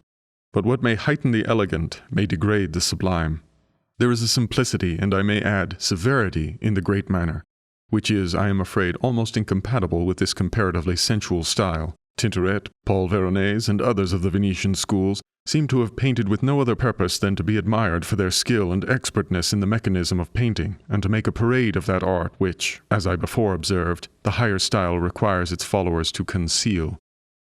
In a conference of the French Academy, at which were present Lebrun, Sebastian Bourdon, and all the eminent artists of that age, one of the academicians desired to have their opinion on the conduct of Paul Veronese, who, though a painter of great consideration, had, contrary to the strict rules of art, in his picture of Perseus and Andromeda, represented the principal figure in shade. To this question no satisfactory answer was then given, but I will venture to say that if they had considered the class of the artist and ranked him as an ornamental painter, there would have been no difficulty in answering. It was unreasonable to expect what was never intended. His intention was solely to produce an effect of light and shadow. Everything was to be sacrificed to that intent, and the capricious composition of that picture suited very well with the style he professed. Young minds are indeed too apt to be captivated by this splendor of style, and that of the Venetians will be particularly pleasing, for by them all those parts of style that give pleasure to the eye or sense have been cultivated with care and carried to the degree nearest to perfection. The powers exerted in the mechanical part of the art have been called the language of painters, but we must say that it is poor eloquence which only shows that the orator can talk. Words should be employed as the means, not as the end. Language is the instrument, conviction is the work. The language of painting must indeed be allowed these masters, but even in that they have shown more copiousness than choice, and more luxuriancy than judgment. If we consider the uninteresting subjects of their invention, or at least the uninteresting manner in which they are treated, if we attend to their capricious composition, their violent and affected contrasts, whether of figures or of light and shadow, the richness of their drapery, and at the same time the mean effect which the discrimination of stuffs gives to their pictures, if to these we add their total inattention to expression, and then reflect on the conceptions and the learning of Michelangelo or the simplicity of Raphael, we can no longer dwell on the comparison. Even in coloring, if we compare the quietness and chastity of the Bolognese pencil to the bustle and tumult that fills every part of a Venetian picture, without the least attempt to interest the passions, their boasted art will appear a mere struggle without effect, an empty tale told by an idiot, full of sound and fury, signifying nothing.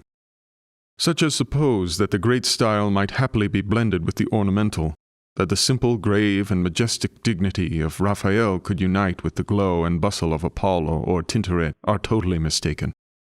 The principles by which each are attained are so contrary to each other that they seem, in my opinion, incompatible, and is impossible to exist together as to unite in the mind at the same time the most sublime ideas and the lowest sensuality.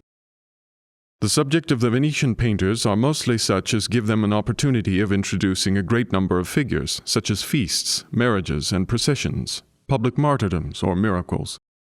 I can easily conceive that Paul Veronese, if he were asked, would say that no subject was proper for an historical picture, but such as admitted at least 40 figures, for in a less number, he would assert, there could be no opportunity of the painter's showing his art in composition, his dexterity of managing and disposing the masses of light and groups of figures, and of introducing a variety of Eastern dresses and characters in their rich stuffs. But the thing is very different with a pupil of the greater schools. Annibal Carracci thought 12 figures sufficient for any story. He conceived that more would contribute to no end but to fill space, that they would but be cold spectators of the general action, or, to use his own expression, that they would be figures to be let. Besides, it is impossible for a picture composed of so many parts to have that effect so indispensably necessary to grandeur of one complete whole. However contradictory it may be in geometry, it is true in taste that many little things will not make a great one. The sublime impresses the mind at once with one great idea. It is a single blow. The elegant indeed may be produced by a repetition, by an accumulation of many minute circumstances. However great the difference is between the composition of the Venetian and the rest of the Italian schools, there is full as great a disparity in the effect of their pictures as produced by colors. And though in this respect the Venetians must be allowed extraordinary skill, yet even in that skill, as they have employed it, will but ill correspond with the great style. Their coloring is not only too brilliant, but I will venture to say, too harmonious to produce that solidity, steadiness, and simplicity of effect which heroic subjects require, and which simple or grave colors only can give to a work. That they are to be cautiously studied by those who are ambitious of treading the great walk of history is confirmed, if it wants confirmation, by the greatest of all authorities, Michelangelo. This wonderful man, after having seen a picture by Titian, told Vasari, who accompanied him, that he liked much his coloring and manner. But then he added that it was a pity the Venetian painters did not learn to draw correctly in their early youth and adopt a better manner of study. By this it appears that the principal attention of the Venetian painters, in the opinion of Michelangelo, seemed to be engrossed by the study of colors, to the neglect of the ideal beauty of form, or propriety of expression. But if general censure was given to that school from the sight of a picture of Titian, how much more justly would the censure fall on Paolo Veronese, or more especially on Tintoret? And here I cannot avoid citing Vasari's opinion of the style and manner of Tintoret. Of all the extraordinary geniuses, says he, that have ever practiced the art of painting, for wild, capricious, extravagant, and fantastical inventions, for furious impetuosity and boldness in the execution of his work, there is none like Tintoret. His strange whims are even beyond extravagance, and his works seem to be produced rather by chance than in consequence of any previous design, as if he wanted to convince the world that the art was a trifle and of the most easy attainment. For my own part, when I speak of the Venetian painters, I wish to be understood to mean Paolo Veronese and Tintoret to the exclusion of Titian. For though his style is not so pure as that of many others of the Italian schools, yet there is a sort of senatorial dignity about him, which, however awkward in his imitators, seems to become him exceedingly. His portraits alone, from the nobleness and simplicity of character which he always gave them, will entitle him to the greatest respect, as he undoubtedly stands in the first rank in this branch of the art. It is not with Titian, but with the seducing qualities of the two former, that I could wish to caution you against being too much captivated. These are the persons who may be said to have exhausted all the powers of florid eloquence to debauch the young and unexperienced, and have, without doubt, been the cause of turning off the attention of the connoisseur and of the patron of art, as well as that of the painter, from those higher excellences of which the art is capable, and which ought to be required in every considerable production. By them and their imitators a style merely ornamental has been disseminated throughout all Europe. Rubens carried it to Flanders, Voet to France, and Luca Giordano to Spain and Naples. The Venetian is indeed the most splendid of the schools of elegance, and it is not without reason that the best performances in this lower school are valued higher than the second-rate performances of those above them, for every picture has value when it has a decided character, and is excellent in its kind. But the student must take care not to be so much dazzled with this splendor as to be tempted to imitate what must ultimately lead from perfection. Poussin, whose eye was always steadily fixed on the sublime, has been often heard to say that a particular attention to coloring was an obstacle to the student in his progress to the great end and design of the art, and that he who attaches himself to this principal end will acquire by practice a reasonably good method of coloring. Though it be allowed that elaborate harmony of coloring, a brilliancy of tints, a soft and gradual transition from one to another, present to the eye what an harmonious concert of music does to the ear, it must be remembered that a painting is not merely a gratification of the sight. Such excellence, though properly cultivated when nothing higher than elegance is intended, is weak and unworthy of regard when the work aspires to grandeur and sublimity. The same reasons that have been urged why a mixture of the Venetian style cannot improve the great style will hold good in regard to the Flemish and Dutch schools. Indeed, the Flemish school, of which Rubens is the head, was formed upon that of the Venetian. Like them, he took his figures too much from the people before him, but it must be allowed in favor of the Venetians that he was more gross than they, and carried all their mistaken methods to a far greater excess. In the Venetian school itself, where they all err from the same cause, there is a difference in the effect. The difference between Paolo and Bassano seems to be only that one introduced Venetian gentlemen into his pictures, and the other the boors of the district of Bassano, and called them patriarchs and prophets. The painters of the Dutch school have still more locality. With them, a history piece is properly a portrait of themselves. Whether they describe the inside or outside of their houses, we have their own people and their own peculiar occupations, working or drinking, playing or fighting. The circumstances that enter into a picture of this kind are so far from giving a general view of human life that they exhibit all the minute particularities of a nation differing in several respects from the rest of mankind. Yet let them have their share of more humble praise. The painters of this school are excellent in their own way. They are only ridiculous when they attempt general history on their own narrow principles, and debase great events by the meanness of their characters. Some inferior dexterity, some extraordinary mechanical power, is apparently that from which they seek distinction. Thus we see that school alone has the custom of representing candlelight, not as it really appears to us by night, but red as it would illuminate objects to a spectator by day. Such tricks, however pardonable in the little style where petty effects are the sole end, are inexcusable in the greater, where the attention should never be drawn aside by trifles, but should be entirely occupied by the subject itself. The same local principles which characterize the Dutch school extend even to their landscape painters, and Rubens himself, who has painted many landscapes, has sometimes transgressed in this particular. Their pieces in this way are, I think, always a representation of an individual spot, and each in its kind a very faithful but very confined portrait. Claude Lorraine, on the contrary, was convinced that taking nature as he found it seldom produced beauty. His pictures are a composition of the various drafts which he made previously from various beautiful scenes and prospects. However, Rubens, in some measure, has made amends for the deficiency with which he is charged. He has contrived to raise and animate his otherwise uninteresting views by introducing a rainbow, a storm, or some particular accidental effect of light.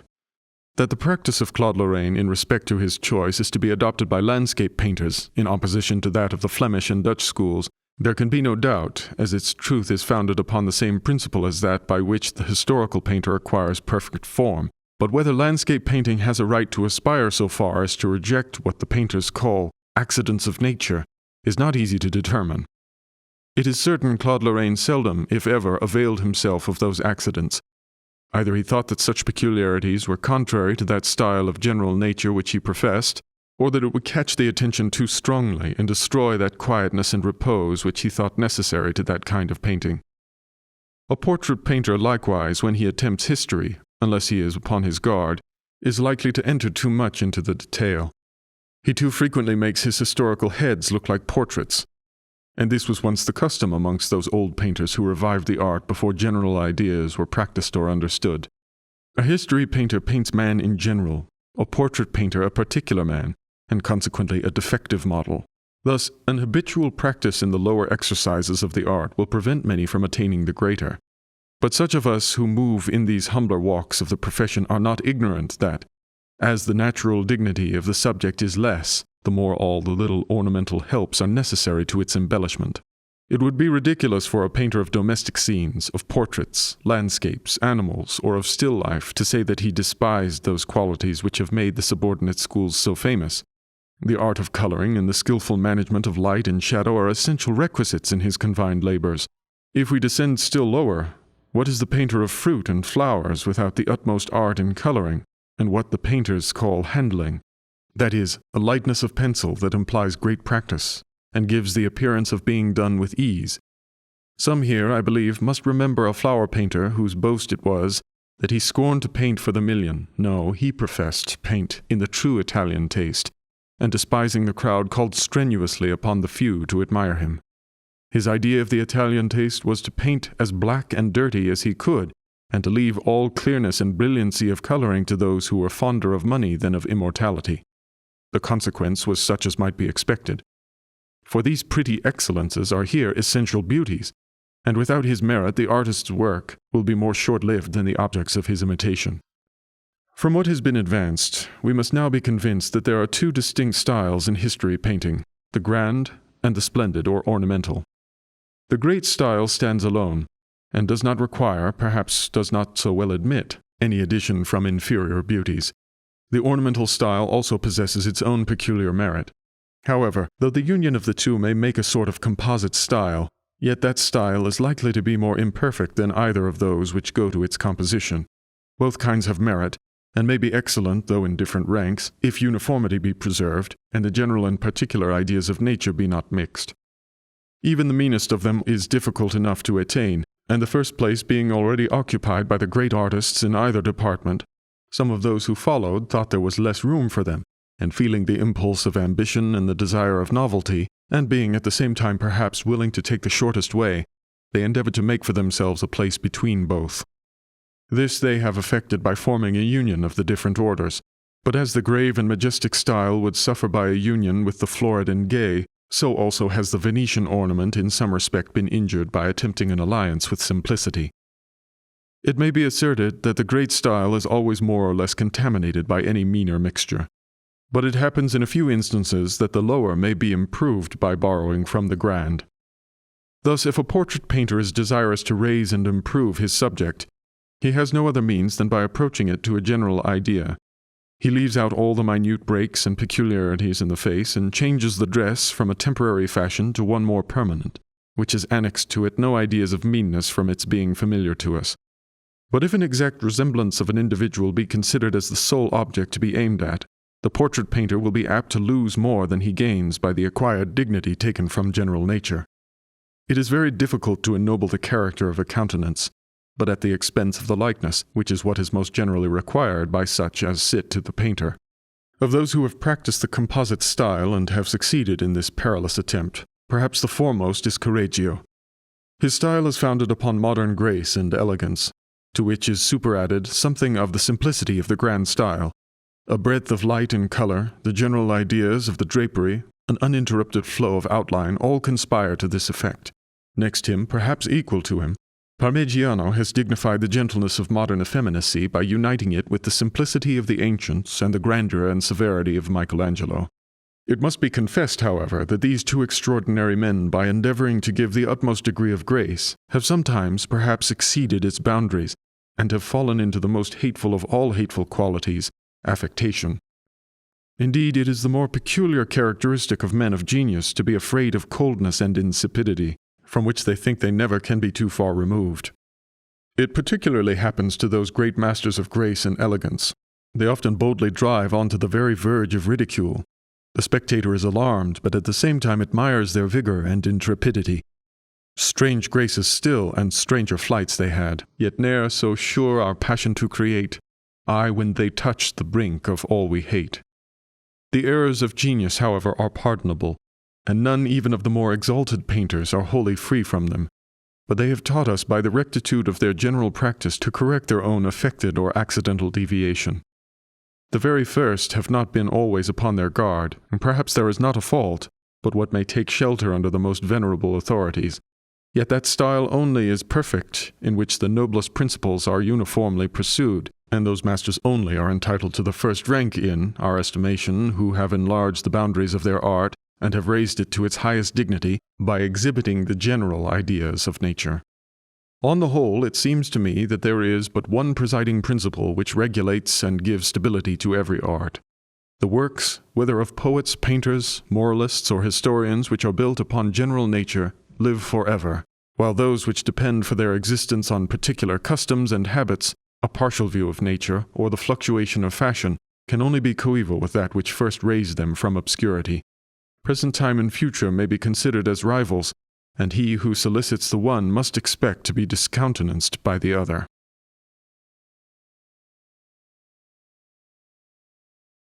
A Discourse, delivered to the students of the Royal Academy on the distribution of the prizes, December 10th, 1772, by the President. Gentlemen, I purpose to carry on in this discourse the subject which I began in my last. It was my wish upon that occasion to incite you to pursue the higher excellences of the art, but I fear that in this particular I have been misunderstood. Some are ready to imagine, when any of their favorite acquirements in the art are properly classed, that they are utterly disgraced. This is a very great mistake. Nothing has its proper luster but in its proper place. That which is most worthy of esteem in its allotted sphere becomes an object not of respect but of derision when it is forced into a higher to which it is not suited. And there it becomes doubly a source of disorder, by occupying a situation which is not natural to it, and by putting down from the first place what is in reality of too much magnitude to become with grace and proportion that subordinate station to which something of less value would be much better suited. My advice in a word is this: keep your principal attention fixed upon the higher excellences. If you compass them and compass nothing more, you are still in the first class. We may regret the innumerable beauties which you may want. You may be very imperfect, but still you are an imperfect person of the highest order. If when you have gone thus far you can add any or all of the subordinate qualifications, it is my wish and advice that you should not neglect them. But this is as much a matter of circumspection and caution, at least, as of eagerness and pursuit. The mind is apt to be distracted by a multiplicity of pursuits, and that scale of perfection which I wish always to be preserved is in the greatest danger of being totally disordered and even inverted. Some excellences bear to be united, and are improved by union. Others are of a discordant nature, and the attempt to join them only produces a harsher jarring of incongruent principles. The attempt to unite contrary excellences of form, for instance, in a single figure, can never escape degenerating into the monstrous, but by sinking into the insipid, taking away its marked character and weakening its expression. This remark is true to a certain degree with regard to the passions. If you mean to preserve the most perfect beauty in its most perfect state, you cannot express the passions which produce all of them distortion and deformity, more or less, in the most beautiful faces. Guido, from want of choice in adapting his subject to his ideas and his powers, or in attempting to preserve beauty where it could not be preserved, has in this respect succeeded very ill. His figures are often engaged in subjects that required great expression, yet his Judith and Holofernes, the daughter of Herodias and the Baptist's head, and Andromeda, and even the mothers of the innocents, have little more expression than his Venus attired by the Graces. Obvious as these remarks appear, there are many writers on our art who, not being of the profession, and consequently not knowing what can or cannot be done, have been very liberal of absurd praises in their descriptions of favorite works. They always find in them what they are resolved to find. They praise excellences that can hardly exist together, and above all things are fond of describing with great exactness the expression of a mixed passion, which more particularly appears to me out of the reach of our art. Such are many disquisitions which I have read on some of the cartoons and other pictures of Raphael, where the critics have described their own imaginations, or indeed where the excellent master himself may have attempted this expression of passions above the powers of the art, and has, therefore, by an indistinct and imperfect marking, left room for every imagination with equal probability to find a passion of his own. What has been and what can be done in the art is sufficiently difficult. We need not be mortified or discouraged for not being able to execute the conceptions of a romantic imagination. Art has its boundaries, though imagination has none. We can easily, like the ancients, suppose a Jupiter to be possessed of all those powers and perfections which the subordinate deities were endowed with separately, yet when they employed their art to represent him, they confined his character to majesty alone. Pliny, therefore, though we are under great obligations to him for the information he has given us in relation to the works of the ancient artists, is very frequently wrong when he speaks of them, which he does very often in the style of many of our modern connoisseurs. He observes that in a statue of Paris by Fufranor you might discover at the same time 3 different characters, the dignity of a judge of the goddesses, the lover of Helen, and the conqueror of Achilles. A statue in which you endeavor to unite stately dignity, youthful elegance, and stern valor must surely possess none of these to any eminent degree. From hence it appears that there is much difficulty as well as danger in an endeavor to concentrate upon a single subject those various powers which, rising from different points, naturally move in different directions. The summit of excellence seems to be an assemblage of contrary qualities, but mixed in such proportions that no one part is found to counteract the other. How hard this is to be attained in every art, those only know who have made the greatest progress in their respective professions. To conclude what I have to say on this part of the subject, which I think of great importance, I wish you to understand that I do not discourage the younger students from the noble attempt of uniting all the excellences of art, but to make them aware that besides the difficulties which attend every arduous attempt, there is a particular difficulty in the choice of the excellences which ought to be united. I wish you to attend to this, that you may try yourselves, whenever you are capable of that trial, what you can and what you cannot do, and that, instead of dissipating your natural faculties over the immense field of possible excellence, you may choose some particular walk in which you may exercise all your powers, in order each of you to be the first in his way. If any man shall be master of such transcendent, commanding, and ductile genius as to enable him to rise to the highest, and to stoop to the lowest flights of art, and to sweep over all of them unobstructed and secure, he is fitter to give example than to receive instruction. Having said this much on the union of excellences, I will next say something of the subordination in which various excellences ought to be kept. I am of opinion that the ornamental style, which in my discourse of last year I cautioned you against considering as principal, may not be wholly unworthy the attention of those who aim even at the grand style, when it is properly placed and properly reduced. But this study will be used with far better effect if its principles are employed in softening the harshness and mitigating the rigor of the great style than if in attempt to stand forward with any pretensions of its own to positive and original excellence.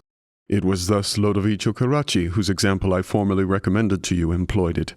He was acquainted with the works both of Correggio and the Venetian painters, and knew the principles by which they produced those pleasing effects which at the first glance prepossess us so much in their favor, but he took only as much from each as would embellish, but not overpower, that manly strength and energy of style which is his peculiar character.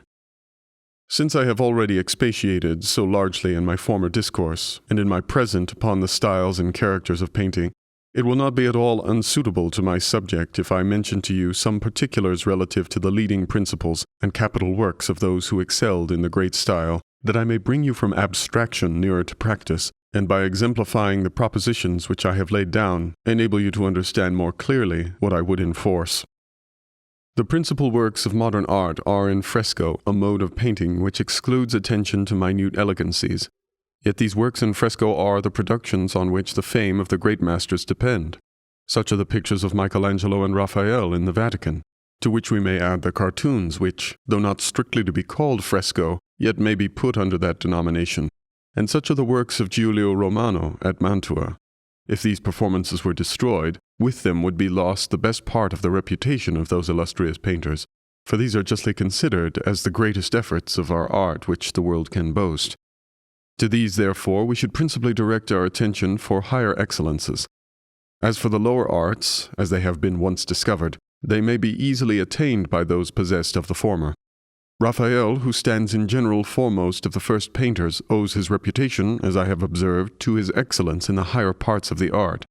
Therefore his works in fresco ought to be the first object of our study and attention. His easel works stand in a lower degree of estimation.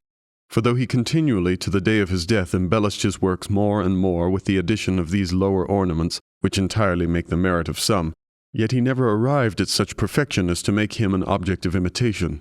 He never was able to conquer perfectly that dryness or even littleness of manner which he inherited from his master.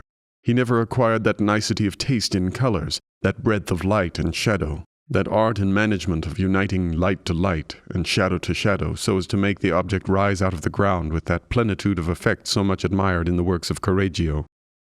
When he painted in oil, his hands seemed to be so cramped and confined that he not only lost that facility and spirit, but I think even that correctness of form which is so perfect and admirable in his fresco works. I do not recollect any pictures of his of this kind, except perhaps the Transfiguration, in which there are not some parts that appear to be even feebly drawn. That this is not necessarily attendant on oil painting, we have abundant instances in more modern painters. Lodovico Carracci, for instance, preserved in his works in oil the same spirit, vigor, and correctness which he had in fresco. I have no desire to degrade Raphael from the high rank which he deservedly holds, but by comparing him with himself, he does not appear to me to be the same man in oil as in fresco. From those who have ambition to tread in this great walk of the art, Michelangelo claims the next attention. He did not possess so many excellences as Raphael, but those he had were of the highest kind. He considered the art as consisting of little more than what may be attained by sculpture, correctness of form, and energy of character. We ought not to expect more than an artist intends in his work.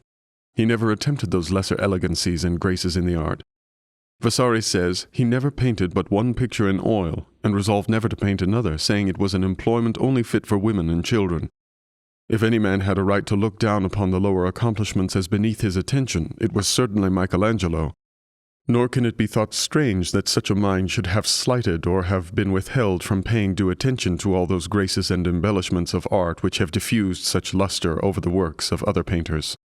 It must be acknowledged likewise that together with these, which we wish he had more attended to, he has rejected all the false though specious ornaments which disgrace the works of even the most esteemed artists. And I will venture to say that when those higher excellences are more known and cultivated by the artists and the patrons of arts, his fame and credit will increase with our increasing knowledge. His name will then be held in the same veneration as it was in the enlightened age of Leo X, and it is remarkable that the reputation of this truly great man has been continually declining as the art itself has declined. For I must remark to you that it has long been much on the decline, and that our only hope of its revival will consist in your being thoroughly sensible of its deprivation and decay. It is to Michelangelo that we owe even the existence of Raphael. It is to him Raphael owes the grandeur of his style. He was taught by him to elevate his thoughts and to conceive his subjects with dignity. His genius, however formed to blaze and to shine, might, like fire in combustible matter, forever have lain dormant, if it had not caught a spark by its contact with Michelangelo. And though it never burst out with that extraordinary heat and vehemence, yet it must be acknowledged to be a more pure, regular, and chaste flame. Though our judgment will upon the whole decide in favor of Raphael, yet he never takes that firm hold and entire passion of the mind in such a manner as to desire nothing else, and feel nothing wanting. The effect of the capital works of Michelangelo perfectly correspond to what Bourchardon said he felt from reading Homer. His whole frame appeared to himself to be enlarged, and all nature which surrounded him diminished to atoms. If we put those great artists in a light of comparison with each other, Raphael had more taste and fancy, Michelangelo more genius and imagination. The one excelled in beauty, the other in energy. Michelangelo has more of the poetical inspiration. His ideas are vast and sublime. His people are a superior order of beings. There is nothing about them, nothing in the air of their actions or their attitudes, or the style and cast of their very limbs or features that puts one in mind of their belonging to our own species. Raphael's imagination is not so elevated. His figures are not so much disjoined from our own diminutive race of beings, though his ideas are chaste, noble, and of great conformity to their subjects. Michelangelo's works have a strong, peculiar, and marked character.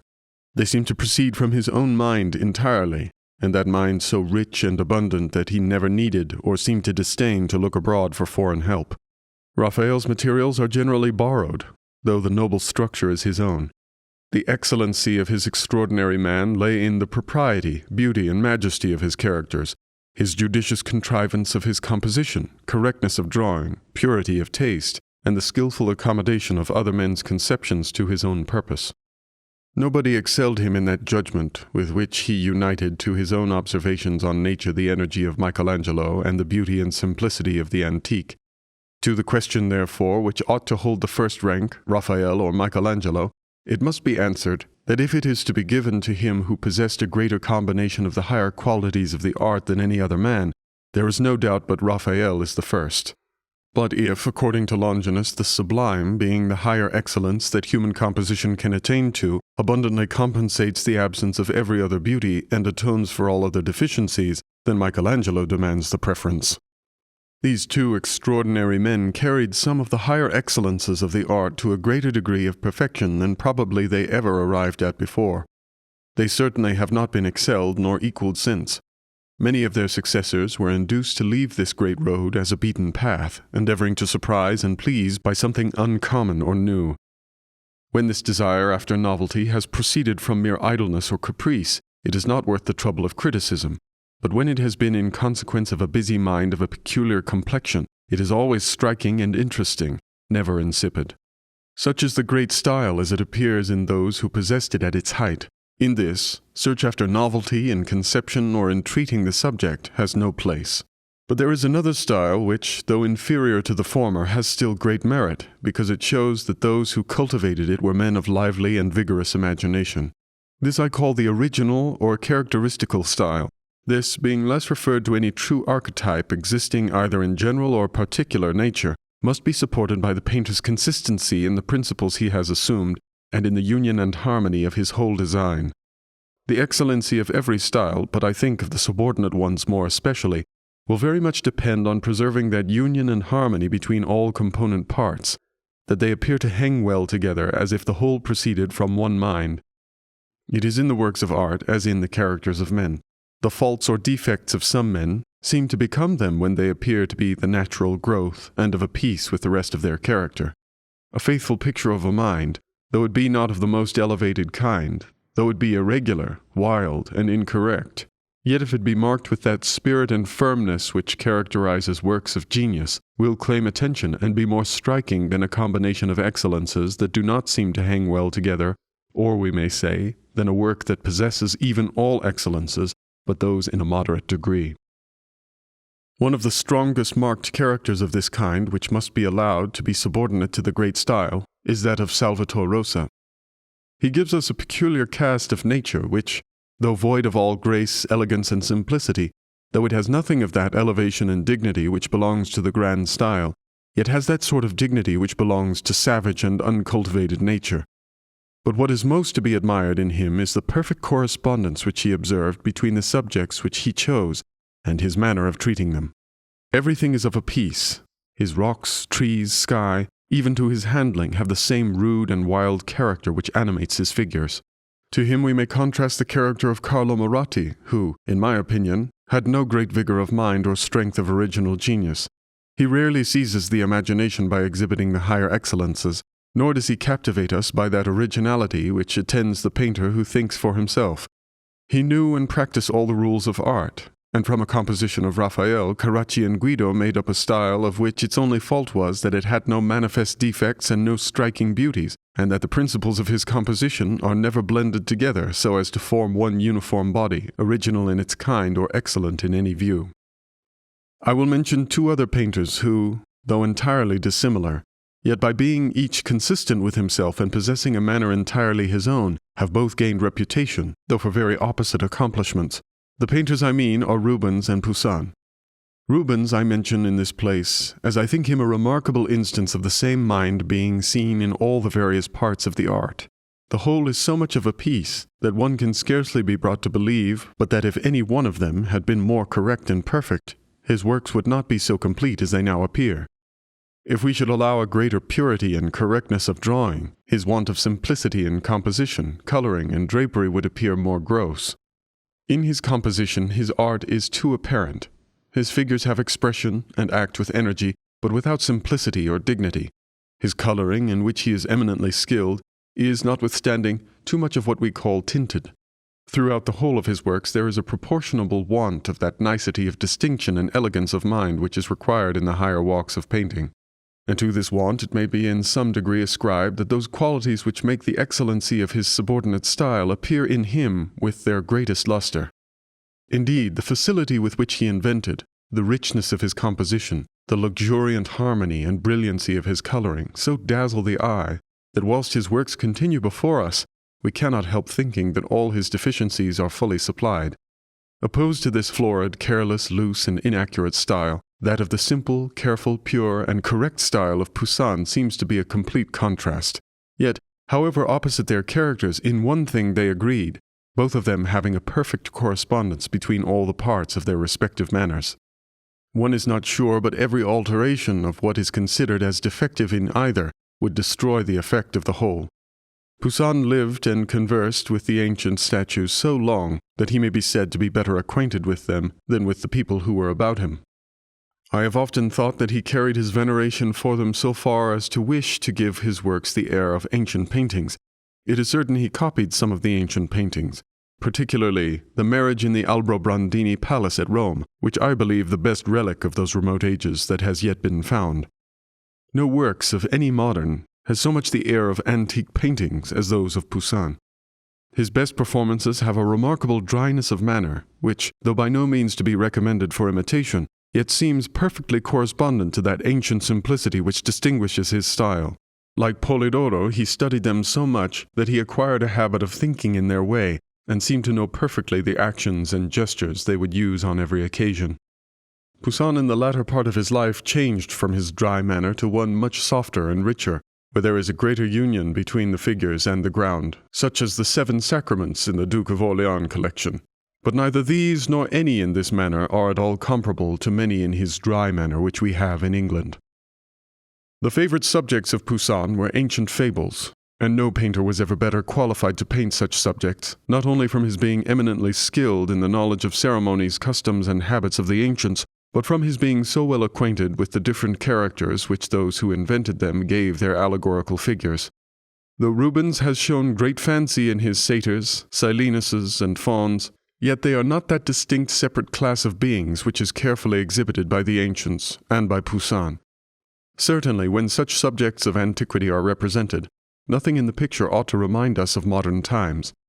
The mind is thrown back into antiquity, and nothing ought to be introduced that may tend to awaken it from the illusion.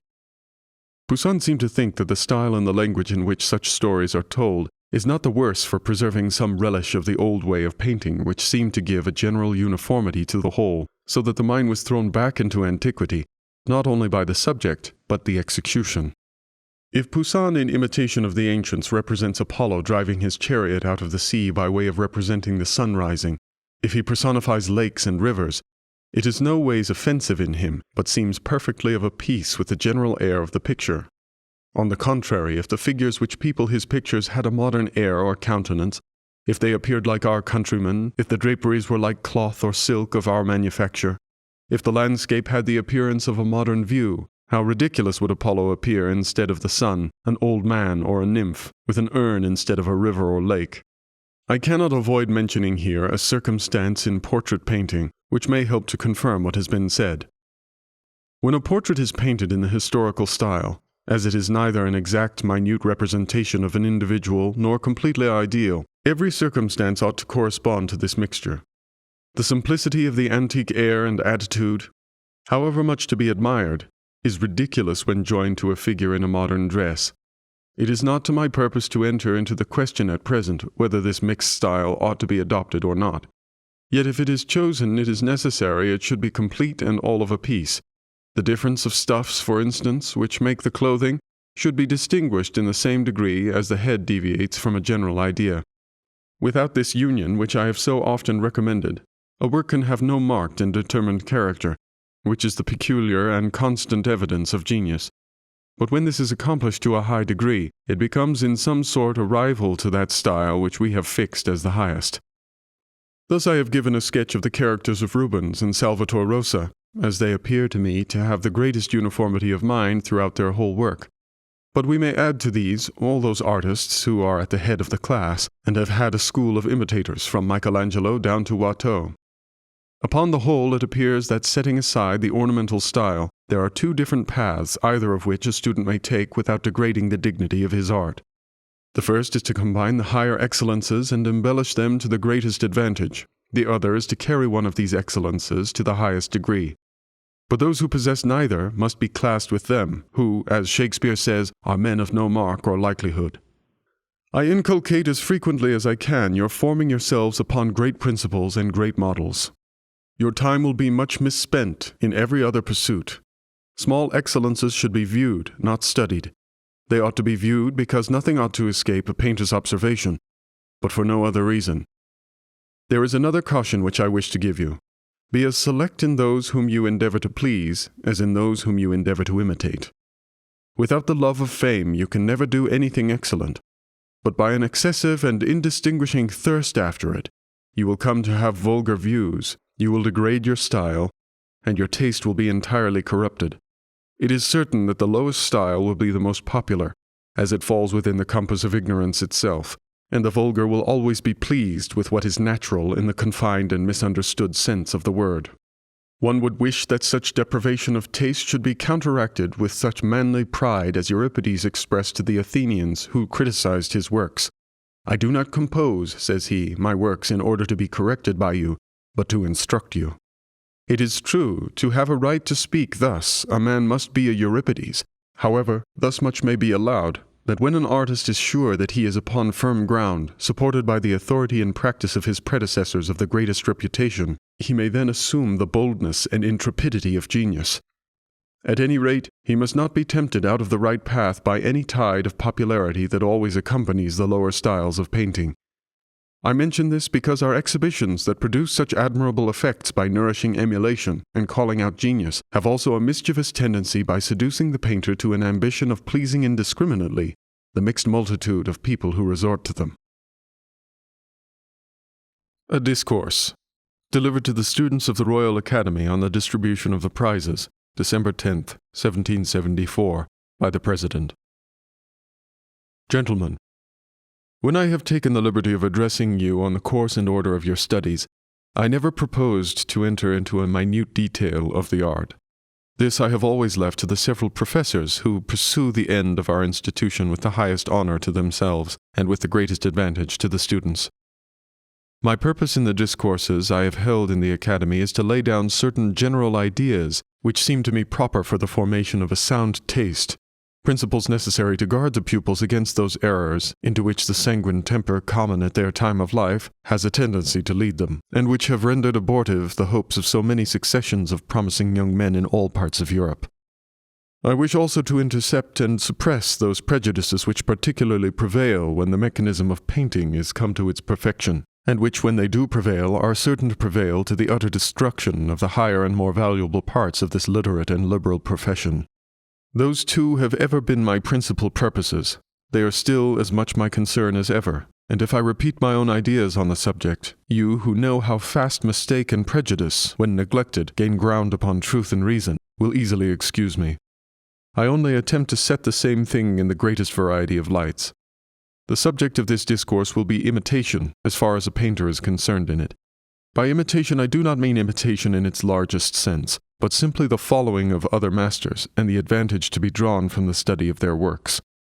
Those who have undertaken to write on the art, and have represented it as a kind of inspiration, as a gift bestowed upon peculiar favorites at their birth, seem to ensure a much more favorable disposition from their readers, and have a much more captivating and liberal air than he who goes about to examine coldly whether there are any means by which this art may be acquired, how our mind may be strengthened and expanded, and what guides will show the way to eminence.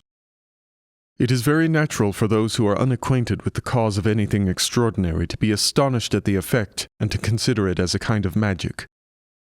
They who have never observed the gradation by which art is acquired, who see only what is the full result of long labor and application of an infinite number and infinite variety of acts, are apt to conclude from their entire inability to do the same at once that it is not only inaccessible to themselves, but can be done by those only who have some gift of nature of inspiration bestowed upon them. The travelers into the East tell us that when the ignorant inhabitants of these countries are asked concerning the ruins of stately edifices yet remaining amongst them, the melancholy monuments of their former grandeur and long-lost science, they always answer that they were built by magicians. The untaught mind finds a vast gulf between its own powers and these works of complicated art which it is utterly unable to fathom, and it supposes that such a void can be passed only by supernatural powers. And as for artists themselves, it is by no means their interest to undeceive such judges, however conscious they may be of the very natural means by which the extraordinary powers were acquired. Our art, being intrinsically imitative, rejects this idea of inspiration more, perhaps, than any other. It is to avoid this plain confession of truth, as it should seem, that this imitation of masters, indeed almost all imitation which implies a more regular and progressive method of attaining the ends of painting, has ever been particularly inveighed against with great keenness, both by ancient and modern writers. To derive all from native power, to owe nothing to another, is the praise which men who do not much think what they are saying bestow sometimes upon others and sometimes on themselves, and their imaginary dignity is naturally heightened by a supercilious censure of the low, the barren, the groveling, the servile imitator. It would be no wonder if a student, frightened by these terrors and disgraceful epithets, with which the poor imitators are so often loaded, should let fall his pencil in mere despair, conscious how much he has been indebted to the labors of others, how little, how very little of his art was born with him, and considering it as hopeless to set about acquiring by the imitation of any human master what he is taught to suppose is matter of inspiration from heaven. Some allowance must be made for what is said in the gaiety or ambition of rhetoric. We cannot suppose that anyone can really mean to exclude all imitation of others. A position so wild would scarce deserve a serious answer, for it is apparent, if we were forbid to make use of the advantages which our predecessors afford us, the art would be always to begin, and consequently remain always in its infant state, and it is a common observation that no art was ever invented and carried to perfection at the same time. But to bring us entirely to reason and sobriety, let it be observed that a painter must not only be of necessity an imitator of the works of nature, which alone is sufficient to dispel this phantom of inspiration, but he must be as necessarily an imitator of the works of other painters. This appears more humiliating, but it is equally true, and no man can be an artist whatever he may suppose upon any other terms. However, those who appear more moderate and reasonable allow that study is to begin by imitation, but that we should no longer use the thoughts of our predecessors when we are become able to think for ourselves. They hold that imitation is as hurtful to the more advanced student as it was advantageous to the beginner. For my own part, I confess I am not only very much disposed to lay down the absolute necessity of imitation in the first stages of the art, but am of the opinion that the study of other masters, which I here call imitation, may be extended throughout our whole life without any danger of the inconveniences with which it is charged of enfeebling the mind, or preventing us from giving that original air which every work undoubtedly ought always to have. I am on the contrary persuaded that by imitation only, variety and even originality of invention is produced. I will go further. Even genius, at least what generally is so called, is the child of imitation. But as this appears to be contrary to the general opinion, I must explain my position before I enforce it. Genius is supposed to be a power of producing excellences which are out of the reach of the rules of art, a power which no precepts can teach, and which no industry can acquire. This opinion of the impossibility of acquiring those beauties which stamp the work with the character of genius supposes that it is something more fixed than in reality it is, and that we always do and ever did agree about what should be considered as a characteristic of genius. But the truth is that the degree of excellence which proclaims genius is different in different times and different places, and what shows it to be so is that mankind have often changed their opinion upon this matter. When the arts were in their infancy, the power of merely drawing the likeness of any object was considered as one of its greatest efforts. The common people, ignorant of the principles of art, talk the same language even to this day, But when it was found that every man could be taught to do this, and a great deal more, merely by the observation of certain precepts, the name of genius then shifted its application, and was given only to those who added the peculiar character of the object they represented, to those who had invention, expression, grace, or dignity, or, in short, such qualities or excellences, the producing of which could not be then taught by any known and promulgated rules. We are very sure that the beauty of form, the expression of the passions, the art of composition, even the power of giving a general air of grandeur to your work, is at present very much under the dominion of rules. These excellences were, heretofore, considered merely as the effect of genius, and justly, if genius is not taken for inspiration, but as the effect of close observation and experience. He who first made any of these observations and digested them, so as to form an invariable principle for himself to work by, had that merit. But probably no one went very far at once, and generally the first who gave the hint did not know how to pursue it steadily and methodically, at least not in the beginning. He himself worked on it and improved it, others worked more and improved farther, until the secret was discovered, and the practice made as general as refined practice can be made. How many more principles may be fixed and ascertained we cannot tell, but as criticism is likely to go hand in hand with the art which is its subject, we may venture to say that as that art shall advance, its powers will be still more and more fixed by rules. But by whatever strides criticism may gain ground, we need be under no apprehension that invention will ever be annihilated or subdued, or intellectual energy be brought entirely within the restraint of written law. Genius will still have room enough to expatiate, and keep always the same distance from narrow comprehension and mechanical performance. What we now call genius begins, not where rules abstractedly taken end, but where known vulgar and trite rules have no longer any place. It must of necessity be that even works of genius, as well as every other effect, as it must have its cause, must likewise have its rules. It cannot be by chance that excellences are produced with any constancy or any certainty, for this is not the nature of chance, but the rules by which men of extraordinary parts, and such as are called men of genius work, are either such as they discover by their own peculiar observation, or of such a nice texture as not easily to admit handling or expressing in words, especially as artists are not very frequently skillful in that mode of communicating ideas. Unsubstantial, however, as these rules may seem, and difficult as it may be to convey them in writing, they are still seen and felt in the mind of the artist, and he works from them with as much certainty as if they were embodied, as I may say, upon paper. It is true these refined principles cannot always be made palpable, like the more gross rules of art. Yet it does not follow but that the mind may be put in such a train that it shall perceive by a kind of scientific sense that propriety which words, particularly words of unpractised writers such as we are, can but very feebly suggest. Invention is one of the great marks of genius, but if we consult experience, we shall find that it is by being conversant with the inventions of others that we learn to invent, as by reading the thoughts of others we learn to think. Whoever has so far formed his taste as to be able to relish and feel the beauties of the great masters has gone a great way in his study, for merely from a consciousness of this relish of the right his mind swells with an inward pride and is almost as powerfully affected as if it had itself produced what it admires. Our hearts frequently warmed in this manner by the contact of those whom we wish to resemble will undoubtedly catch something of their way of thinking, and we shall receive in our own bosoms some radiation at least of their fire and splendor. That disposition, which is so strong in children, still continues with us, of catching involuntarily the general air and manner of those with whom we are most conversant, with this difference only, that a young mind is naturally pliable and imitative, but in more advanced state it grows rigid and must be warmed and softened before it will receive a deep impression. From these considerations, which a little of your reflection will carry a great way further, it appears of what great consequence it is that our minds should be habituated to the contemplation of excellence, and that, far from being contented to make such habits the discipline of our youth only, we should to the last moments of our lives continue a settled intercourse with all the true examples of grandeur. Their inventions are not only the food of our infancy, but the substance which supplies the fullest maturity of our vigor. The mind is but a barren soil, is a soil soon exhausted, and will produce no crop, or only one, unless it be continually fertilized and enriched with foreign matter.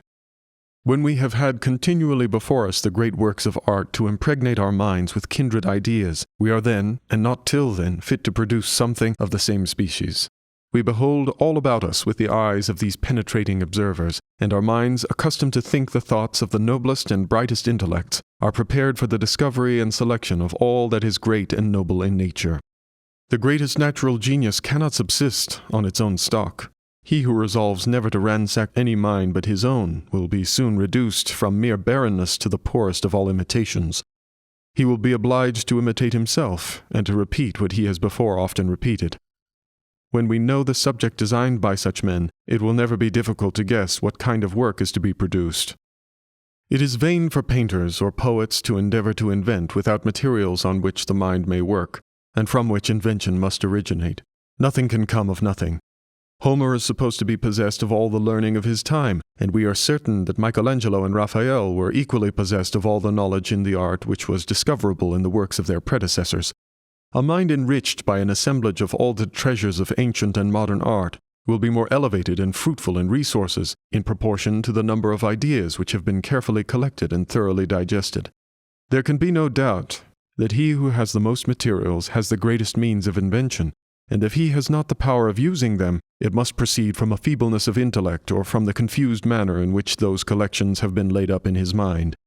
The addition of other men's judgment is so far from weakening, as is the opinion of many, our own, that it will fashion and consolidate those ideas of excellence which lay in their birth feeble, ill-shaped, and confused, but which are finished and put in order by the authority and practice of those whose works may be said to have been consecrated by having stood the test of ages.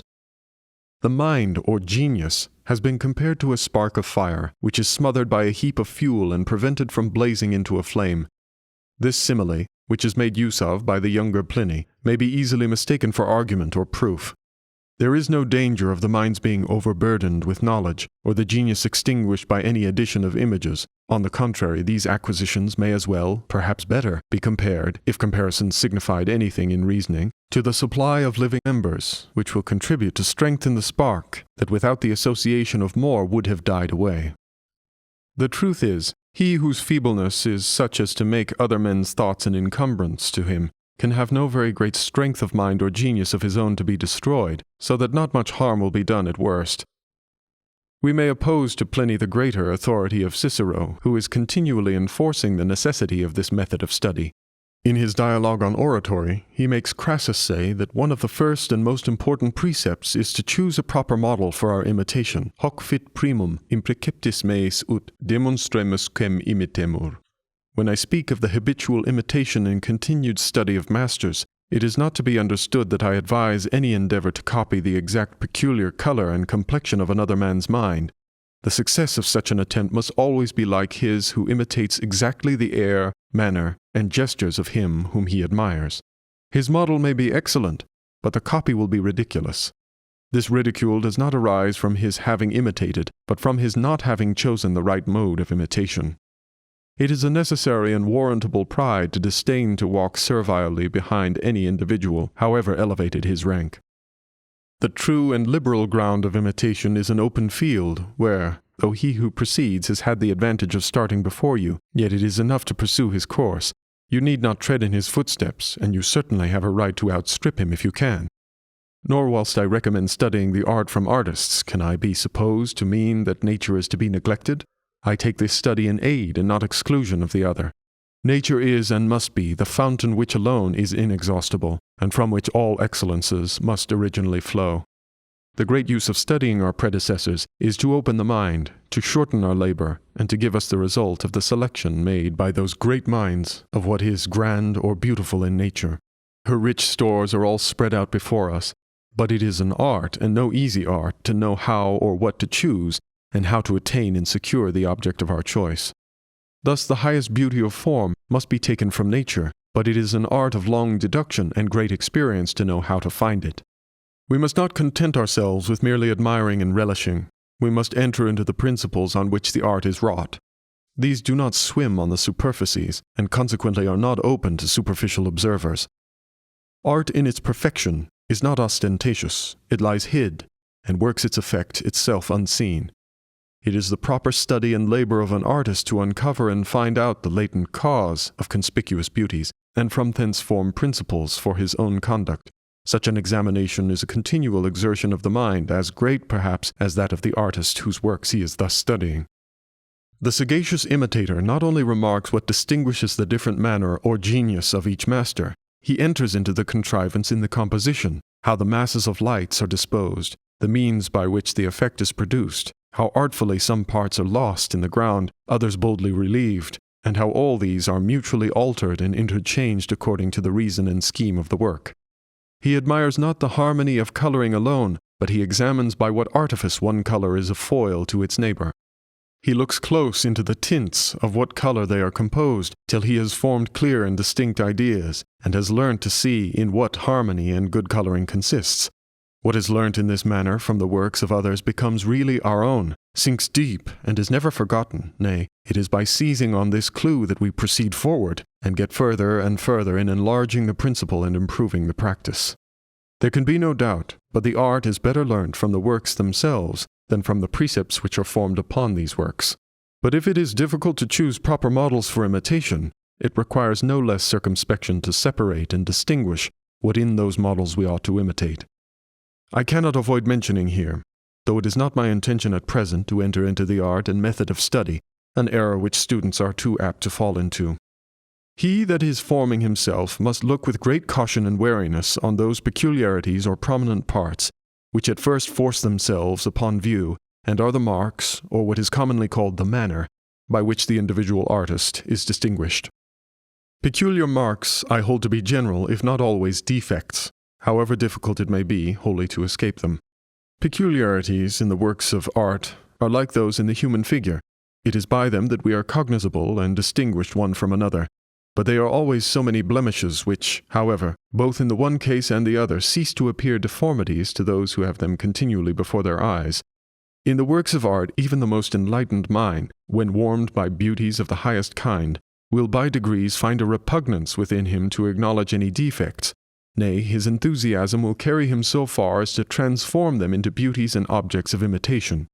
It must be acknowledged that a peculiarity of style, either from its novelty or by seeming to proceed from a peculiar turn of mind, often escapes blame. On the contrary, it is sometimes striking and pleasing, but this it is vain labor to endeavor to imitate, because novelty and peculiarity being its only merit, when it ceases to be new, it ceases to have value. A manner therefore being a defect, and every painter, however excellent, having a manner, it seems to follow that all kinds of faults, as well as beauties, may be learned under the sanction of the greatest authorities. Even the great name of Michelangelo may be used to keep in countenance a deficiency, or rather neglect of coloring, and every other ornamental part of the art. If the young student is dry and hard, Poussin is the same. If his work has a careless and unfinished air, he has most of the Venetian school to support him. If he makes no selection of objects, takes individual nature just as he finds it, he is like Rembrandt. If he is incorrect in the proportions of his figures, Correggio was likewise incorrect. If his colors are not blended and united, Rubens was equally crude.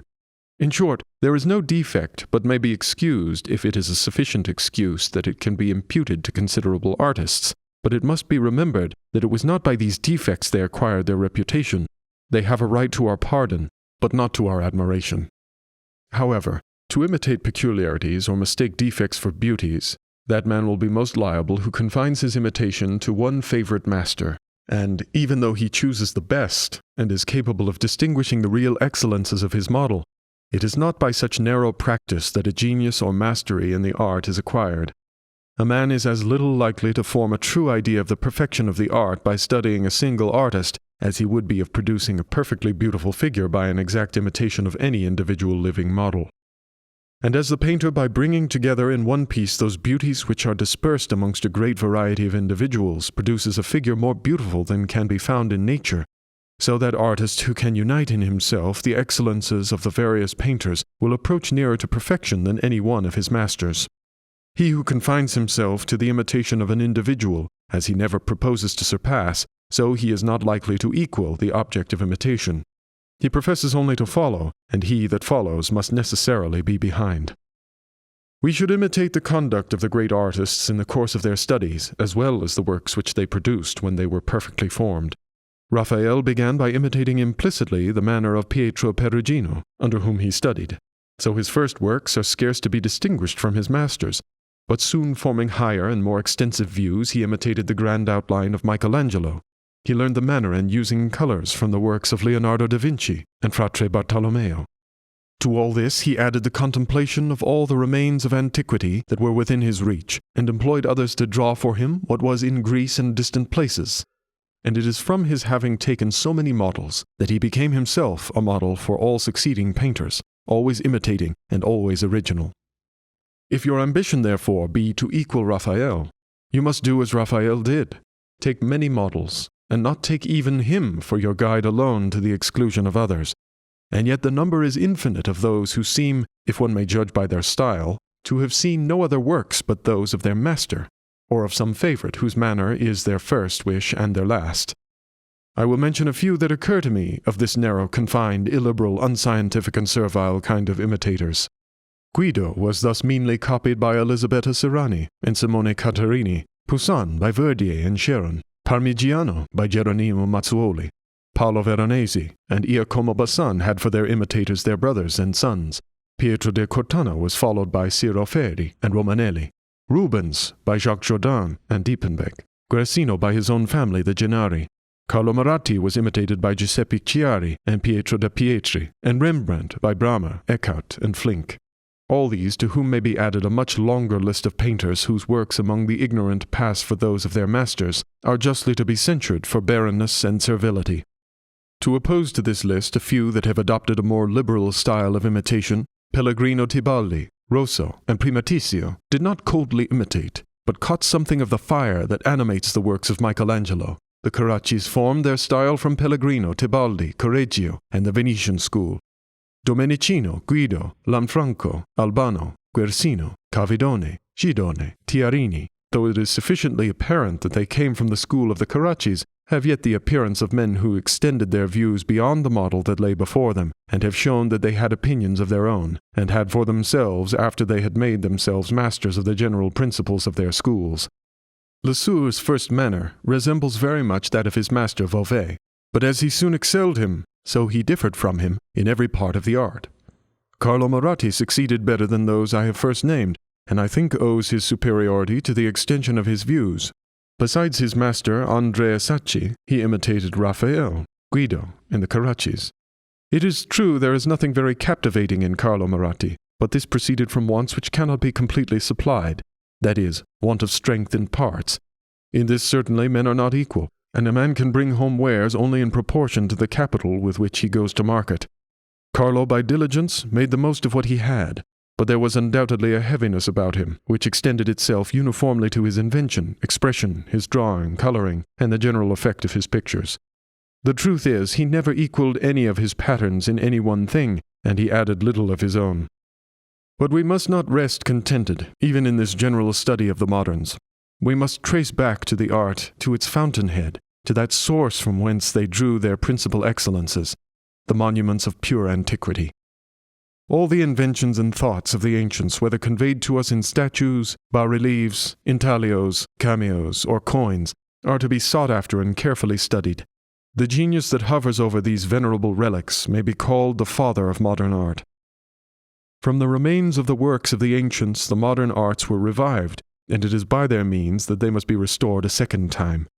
However it may mortify our vanity, we must be forced to allow them our masters, and we may venture to prophesy that when they shall cease to be studied, arts will no longer flourish, and we shall again relapse into barbarism. The fire of the artist's own genius operating upon these materials, which have been thus diligently collected, will enable him to make new combinations, perhaps superior to what had ever before been in the possession of the art. As in the mixture of the variety of metals which are said to have been melted and run together at the burning of Corinth, a new and till then unknown metal was produced equal in value to any of those that had contributed to its composition. And though a curious refiner may come with his crucibles, analyze and separate its various component parts, yet Corinthian brass would still hold its rank amongst the most beautiful and valuable of metals. We have hitherto considered the advantages of imitation as it tends to form the taste and as a practice by which a spark of that genius may be caught which illumines these noble works that ought always to be present to our thoughts. We come now to speak of another kind of imitation, the borrowing a particular thought, an action, attitude, or figure, and transplanting it into your own works. This will either come under the charge of plagiarism or be warrantable and deserve commendation according to the address with which it is performed. There is some difference, likewise, whether it is upon the ancients or the moderns that these depreciations are made. It is generally allowed that no man need be ashamed of copying the ancients. Their works are considered as a magazine of common property, always open to the public, whence every man has a right to what material he pleases. And if he has the art of using them, they are supposed to become of all intents and purposes his own property. The collection which Raphael made of the thoughts of the ancients, with so much trouble, is a proof of his opinion on this subject. Such collections may be made with much more ease by means of an art scarce known in this time, I mean that of engraving, by which at an easy rate every man may now avail himself of the inventions of antiquity. It must be acknowledged that the works of the moderns are more the property of their authors. He who borrows an idea from an artist, or perhaps from a modern, not his contemporary, and so accommodates it to his own work that it makes a part of it, with no seam or joining appearing, can hardly be charged with plagiarism. Poets practice this kind of borrowing without reserve, but an artist could not be contented with this only. He should enter into a competition with his original, and endeavor to improve what he is appropriating to his own work. Such imitation is so far from having anything in it of the servility of plagiarism that it is a perpetual exercise of the mind, a continual invention. Borrowing or stealing with such art and caution will have a right to the same lenity as was used by the Lacedaemonians, who did not punish theft, but the want of artifice to conceal it. In order to encourage you to imitation to the utmost extent, let me add that very finished artists in the inferior branches of the art will contribute to furnish the mind and give hints of which a skillful painter, who is sensible of what he wants and is in no danger of being infected by the contact of vicious models, will know how to avail himself. He will pick up from dunghills what by a nice chemistry passing through his own mind shall be converted into pure gold, and under the rudeness of Gothic essays he will find original, rational, and even sublime inventions. In the luxuriant style of Paul Veronese, in the capricious compositions of Tintoret, he will find something that will assist his invention, and give points from which his own imitations shall rise and take flight, when the subject which he treats will, with propriety, admit of splendid effects. In every school, whether Venetian, French, or Dutch, he will find either ingenious compositions, extraordinary effects, some peculiar expressions, or some mechanical excellence, well worthy his attention and, in some measure, of his imitation. Even in the lower class of the French painters, great bounties are often found united with great defects. Though Capel wanted a simplicity of taste and mistook a presumptuous and assuming air for what is grand and majestic, yet he frequently has good sense and judgment in the manner of telling his stories, great skill in his compositions, and is not without a considerable power of expressing the passions. The modern affectation of grace in his works, as well as in those of Boucher and Watteau, may be said to be separated by a very thin partition from the more simple and pure grace of Correggio and Parmigiano. Amongst the Dutch painters, the correct, firm, and determined pencil, which was employed by Bamboccio and Jan Miel on vulgar and mean subjects, might without any change be employed on the highest to which, indeed, it seems more properly to belong. The greatest style, if that style is confined to small figures such as Poussin generally painted, would receive an additional grace by the elegance and precision of pencil so admirable in the works of Teniers. Though this school more particularly excelled in the mechanism of painting, yet there are many who have shown great abilities in expressing what must be ranked above mechanical excellences. In the works of Frank Hals, the portrait painter may observe the composition of a face, the features well put together, as the painters express it, from whence proceeds that strong marked character of individual nature which is so remarkable in his portraits, and is not to be found in an equal degree in any other painter. If he had joined to this most difficult part of the art a patience in finishing what he had so correctly planned, he might justly have claimed the place which Van Dyck, all things considered, so justly holds as the first of portrait painters. Others of the same school have shown great power in expressing the character and passions of those vulgar people which are the subjects of their study and attention. Amongst those, Jean Stein seems to be one of the most diligent and accurate observers of what passed in those scenes which he frequented, and which were to him an academy. I can easily imagine that if this extraordinary man had had the good fortune to have been born in Italy instead of Holland, had he lived in Rome instead of Leyden, and had been blessed with Michelangelo and Raphael for his masters instead of Brouwer and Van Goghen, that the same sagacity and penetration which distinguish so accurately the different characters and expression in his vulgar figures would, when exerted in the selection and imitation of what was great and elevated in nature, have been equally successful, and his name would have been now ranged with the great pillars and supporters of our art. Men who, although thus bound down by the almost invincible powers of early habits, have still exerted extraordinary abilities within their narrow and confined circle, and have, from the natural vigor of their mind, given such an interesting expression, such force and energy to their works, though they cannot be recommended to be exactly imitated, may yet invite an artist to endeavor to transfer, by a kind of parody, those excellences to his own works. Whoever has acquired the power of making this use of the Flemish, Venetian, and French schools is a real genius, and has sources of knowledge open to him which were wanting to the great artists who lived in the great age of painting. To find excellences however dispersed, to discover beauties however concealed by the multitude of defects with which they are surrounded, can be the work only of him who, having a mind always alive to his art, has extended his views to all ages and to all schools, and has acquired from that comprehensive mass which he has thus gathered to himself a well-digested and perfect idea of his art, to which everything is referred. Like a sovereign judge and arbiter of art, he is possessed of that presiding power which separates and attracts every excellence from every school, selects both from what is great and what is little, brings home knowledge from the East and from the West, making the universe tributary towards furnishing his mind and enriching his works with originality and variety of inventions. Thus I have ventured to give my opinion of what appears to me the true and only method by which an artist makes himself master of his profession, which I hold ought to be one continued course of imitation that is not to cease but with our lives. Those who, either from their own engagements and hurry of business, or from indolence, or from conceit and vanity, have neglected looking out of themselves, as far as my experience and observation reaches, have from that time not only ceased to advance and improve in their performance, but have gone backward. They may be compared to men who have lived upon their principle till they are reduced to beggary and left without resources. I can recommend nothing better, therefore, than that you endeavor to infuse into your works what you learn from the contemplation of the works of others. To recommend this has the appearance of needless and superfluous advice, but it has fallen within my own knowledge that artists, though they are not wanting in a sincere love for their art, though they have great pleasure in seeing good pictures and are well skilled to distinguish what is excellent or defective in them, yet go on in their own manner, without any endeavor to give a little of those beauties which they admire in others to their own works. It is difficult to conceive how the present Italian painters, who live in the midst of the treasures of the art, should be contented with their own style. They proceed in their commonplace inventions and never think it worth while to visit the works of those great artists with which they are surrounded. I remember several years ago to have conversed at Rome with an artist of great fame throughout Europe.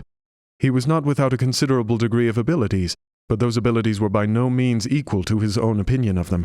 From the reputation he had acquired, he too fondly concluded that he stood in the same rank when compared to his predecessors as he held with regard to his miserable contemporary rivals.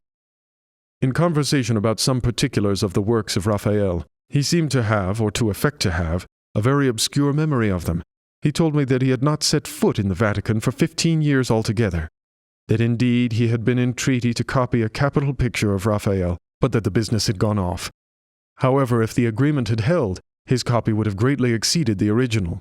The merit of this artist, however great we may suppose it, I am sure would have been far greater, and his presumption would have been far less, if he had visited the Vatican, as in reason he ought to have done, once at least every month of his life. I address myself, gentlemen, to you who have made some progress in the art, and are to be for the future under the guidance of your own judgment and discretion. I consider you as arrived to that period when you have a right to think for yourselves and to presume that every man is fallible, to study the masters with a suspicion that great men are not always exempt from great faults, to criticize, compare, and rank their works in your own estimation as they approach to or recede from that standard of perfection which you have formed in your own mind, but which those masters themselves, it must be remembered, have taught you to make, and which you will cease to make with correctness when you cease to study them. It is their excellences which have taught you their defects. I would wish you to forget where you are, and who it is that speaks to you. I only direct you to higher models and better advisers. We can teach you here but very little. You are henceforth to be your own teachers. Do this justice, however, to the English Academy, to bear in mind that in this place you contracted no narrow habits, no false ideas, nothing that could lead you to the imitation of any living master who may be the fashionable darling of the day. As you have not been taught to flatter us, do not learn to flatter yourselves. We have endeavored to lead you to the admiration of nothing but what is truly admirable. If you choose inferior patterns, or if you make your own former works your patterns for your latter, it is your own fault. The purpose of this discourse, and indeed of most of my others, is to caution you against that false opinion, but too prevalent among artists, of the imaginary power of native genius, and its sufficiency in great works. This opinion, according to the temper of mind it meets with, almost always produces either a vain confidence or a sluggish despair, both equally fatal to all proficiency. Study, therefore, the great works of the great masters forever. Study as nearly as you can, in the order, in the manner, on the principles on which they studied. Study nature attentively, but always with those masters in your company. Consider them as models which you are to imitate, and at the same time as rivals which you are to combat. A Discourse, delivered to the students of the Royal Academy on the distribution of the prizes, December 10th, 1776, by the President. Gentlemen, it has been my uniform endeavor since I first addressed you from this place to impress you strongly with one ruling idea. I wished you to be persuaded that success in your art depends almost entirely on your own industry, but the industry which I principally recommended is not the industry of the hands, but of the mind. As our art is not a divine gift, so neither is it a mechanical trade. Its foundations are laid in solid science, and practice, though essential to perfection, can never attain that to which it aims, unless it works under the direction of principle.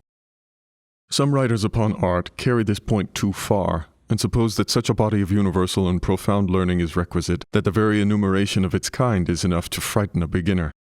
Vitruvius, after going through the many accomplishments of nature and the many acquirements of learning necessary to an architect, proceeds with great gravity to assert that he ought to be well skilled in the civil law, that he may not be cheated in the title of the ground he builds on.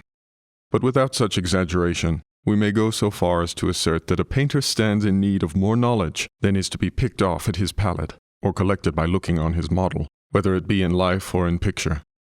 He can never be a great artist who is grossly illiterate. Every man whose business is description ought to be tolerably conversant with the poets in some language or other, that he may imbibe a poetical spirit and enlarge his stock of ideas. He ought to acquire a habit of comparing and divesting his notions. He ought not to be wholly unacquainted with that part of philosophy which gives him an insight into human nature, and relates to the manners, characters, passions, and affections. He ought to know something concerning the mind, as well as a great deal concerning the body of man. For this purpose it is not necessary that he should go into such a compass of reading as must, by distracting his attention, disqualify him for the practical part of his profession, and make him sink the performer in the critic. Reading, if it can be made the favorite recreation of his leisure hours, will improve and enlarge his mind, without retarding his actual industry. What such partial and desultory reading cannot afford may be supplied by the conversation of learned and ingenious men, which is the best of all substitutes for those who have not the means or opportunities of deep study.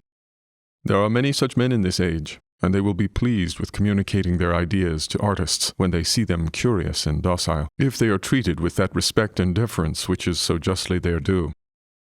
Into such society young artists, if they make it the point of their ambition, will by degrees be admitted. There, without formal teaching, they will insensibly come to feel and reason like those they live with, and find a rational and systematic taste imperceptibly formed in their minds, which they will know how to reduce to a standard by applying general truth to their own purposes, better perhaps than those to whom they owed the original sentiment. Of these studies and this conversation, the desired and legitimate offspring is a power of distinguishing right from wrong, which power applied to works of art is denominated taste. Let me then, without further introduction, enter upon an examination whether taste be so far beyond our reach as to be unattainable by care, or be so very vague and capricious that no care ought to be employed about it. It has been the fate of arts to be enveloped in mysterious and incomprehensible language, as if it was thought necessary that even the terms should correspond to the idea entertained of the instability and uncertainty of the rules which they expressed.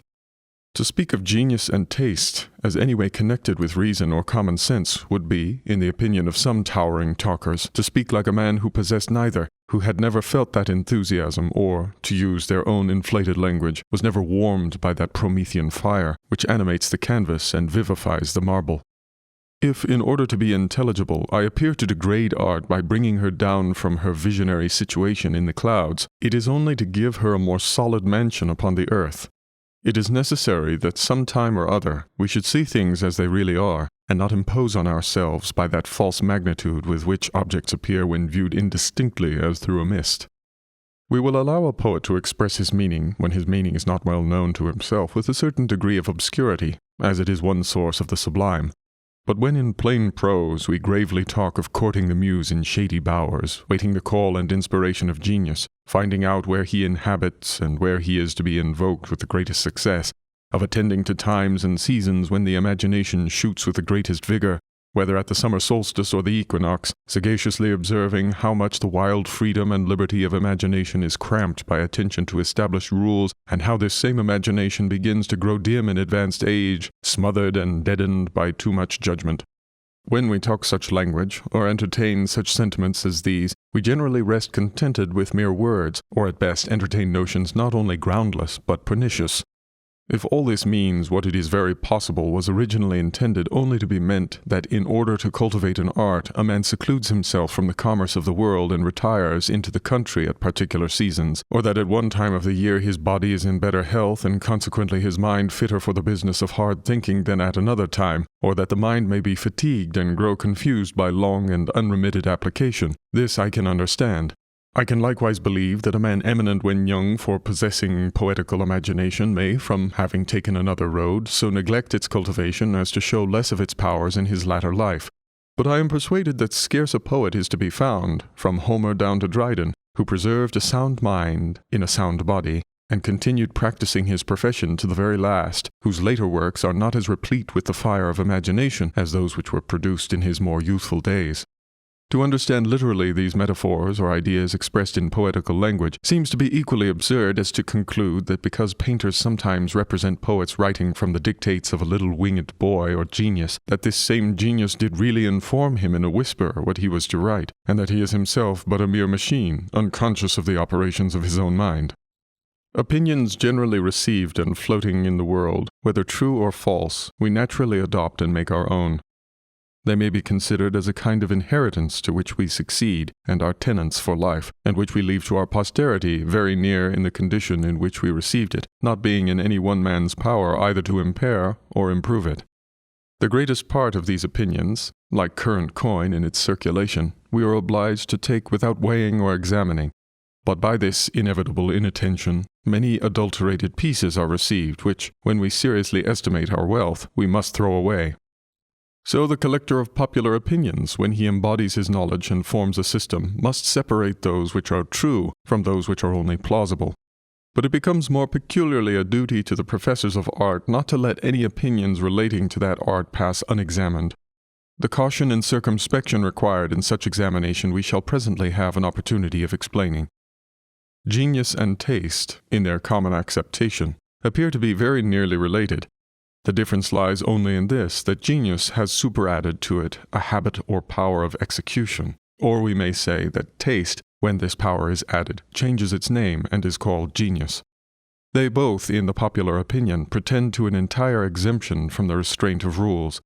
It is supposed that their powers are intuitive, that under the name of genius great works are produced, and under the name of taste an exact judgment is given, without our knowing why, and without being under the least obligation to reason, precept, or experience. One can scarce state these opinions without exposing their absurdity, yet they are constantly in the mouths of men, and particularly of artists.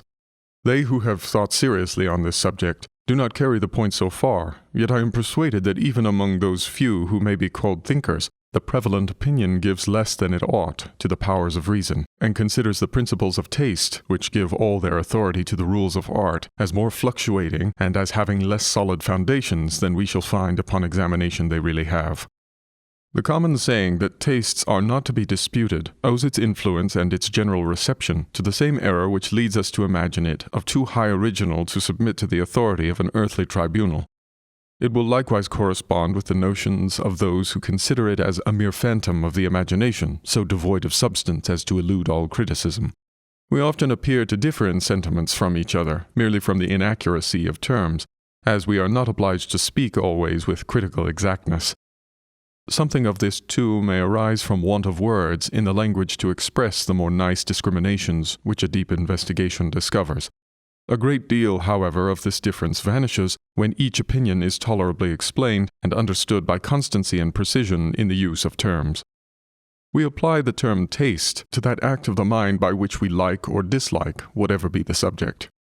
Our judgment upon an airy nothing, a fancy which has no foundation, is called by the same name which we give to our determination concerning those truths which refer to the most general and most unalterable principles of human nature, to works which are only to be produced by the greatest efforts of the human understanding. However inconvenient this may be, we are obliged to take words as we find them. All we can do is to distinguish the things to which they are applied. We may let pass those things which are at once subjects of taste and sense, and which, having as much certainty as the senses themselves, give no occasion to inquiry or dispute. The natural appetite or taste of the human mind is for truth, whether that truth results from the real agreement or equality of original ideas among themselves, from the agreement of the representation of any object with the thing represented, or from the correspondence of the several parts of any arrangement with each other. It is the very same taste which relishes a demonstration in geometry, that is pleased with the resemblance of a picture to an original, and touched with the harmony of music. All these have unalterable and fixed foundations in nature, and are therefore equally investigated by reason and known by study, some with more, some with less clearness, but all exactly in the same way. A picture that is unlike is false. Disproportionate ordinance of parts is not right, because it cannot be true until it ceases to be a contradiction to assert that the parts have no relation to the whole. Coloring is true where it is naturally adapted to the eye, from brightness, from softness, from harmony, from resemblance, because these agree with their object nature, and therefore are true as mathematical demonstration, but known to be true only to those who study these things. But besides real, there is also apparent truth, or opinion, or prejudice. With regard to real truth, when it is known, the taste which conforms to it is, and must be, uniform.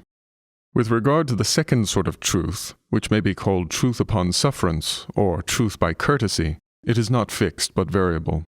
However, whilst these opinions and prejudices on which it is founded continue, they operate as truth, and the art whose office it is to please the mind as well as instruct it must direct itself according to opinion, or it will not attain its end. In proportion as these prejudices are known to be generally diffused, or long received, the taste which conforms to them approaches nearer to certainty and to a sort of resemblance to real science, even where opinions are found to be no better than prejudices. And since they deserve, on account of their duration and extent, to be considered as really true, they become capable of no small degree of stability and determination by their permanent and uniform nature. As these prejudices become more narrow, more local, more transitory, this secondary taste becomes more and more fantastical, recedes from real science, is less to be approved by reason, and less followed in practice, though in no case perhaps to be wholly neglected, where it does not stand, as it sometimes does, in direct defiance of the most respectable opinions received among mankind. Having laid down these positions, I shall proceed with less method, because less will serve, to explain and apply them. We will take it for granted that reason is something invariable and fixed in the nature of things, and without endeavoring to go back to an account of first principles, which forever will elude our search, we will conclude that whatever goes under the name of taste, which we can fairly bring under the dominion of reason, must be considered as equally exempt from change. If, therefore, in the course of this inquiry, we can show that there are rules for the conduct of the artist which are fixed and invariable, it implies, of course, that the art of the connoisseur, or, in other words, taste, has likewise invariable principles. Of the judgment which we make on the works of art, and the preference that we give to one class of art over another, if a reason be demanded, the question is perhaps evaded by answering, I judge from my taste. But it does not follow that a better answer cannot be given, though for common gazers this may be sufficient. Every man is not obliged to investigate the causes of his approbation or dislike. The arts would lie open forever to caprice and casualty if those who are to judge of their excellences had no settled principles by which they are to regulate their decisions, and the merit or defect of performances were to be determined by unguided fancy. And indeed we may venture to assert that whatever speculative knowledge is necessary to the artist is equally and indispensably necessary to the connoisseur. The first idea that occurs in the consideration of what is fixed in art or in taste is that presiding principle of which I have so frequently spoken in former discourses, the general idea of nature. The beginning, the middle, and the end of everything that is valuable in taste is comprised in the knowledge of what is truly nature. For whatever ideas are not conformable to those of nature or universal opinion must be considered as more or less capricious.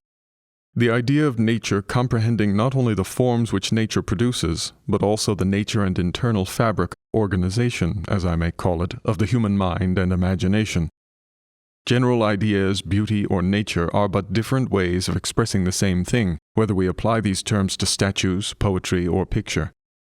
Deformity is not nature, but an accidental deviation from her accustomed practice. This general idea, therefore, ought to be called nature, and nothing else, correctly speaking, has a right to that name. But we are so far from speaking in common conversation with any such accuracy that, on the contrary, when we criticize Rembrandt and the other Dutch painters who introduced into their historical pictures exact representations of individual objects with all their imperfections, we say, though it is not in good taste, yet it is nature. This misapplication of terms must be very often perplexing to the young student.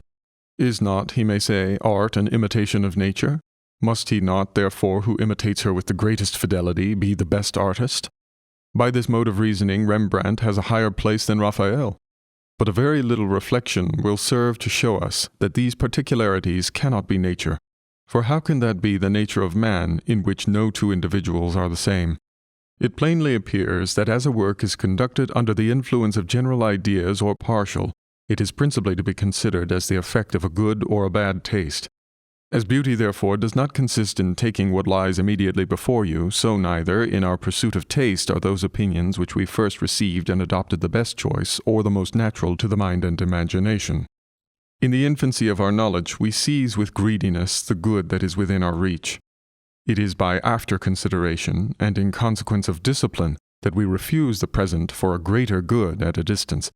The nobility or elevation of all arts, like the excellence of virtue itself, consists in adopting this enlarged and comprehensive idea, and all criticism built upon the more confined view of what is natural may properly be called shallow criticism rather than false. Its defect is that the truth is not sufficiently extensive. It has sometimes happened that some of the greatest men in our art have been portrayed into errors by this confined mode of reasoning. Poussin, who upon the whole may be produced as an instance of attention to the most enlarged and extensive ideas of nature, from not having settled principles on this point, has in one instance at least, I think, deserted truth for prejudice.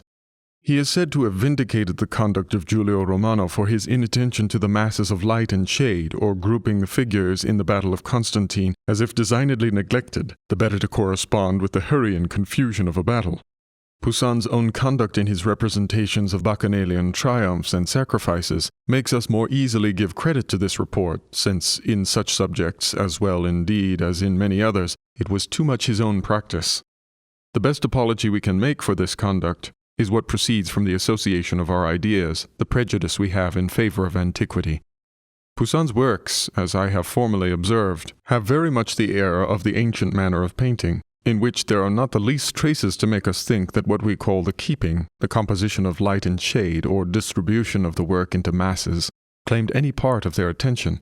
But surely whatever apology we may find out for this neglect, it ought to be ranked among the defects of Poussin as well as of the antique paintings. And moderns have a right to that praise which is their due for having given so pleasing an addition to the splendor of the art. Perhaps no apology ought to be received for offenses committed against the vehicle, whether it be the organ of seeing or of hearing, by which our pleasures are conveyed to the mind. We must take the same care that the eye be not perplexed and distracted by a confusion of equal parts or equal lights, as of offending it by an unharmonious mixture of colors. We may venture to be more confident of the truth of this observation, since we find that Shakespeare, on a parallel occasion, has made Hamlet recommend to the players a precept of the same kind never to offend the ear by harsh sounds. In the very torrent, tempest, and whirlwind of your passions, says he, you must beget a temperance that may give it smoothness.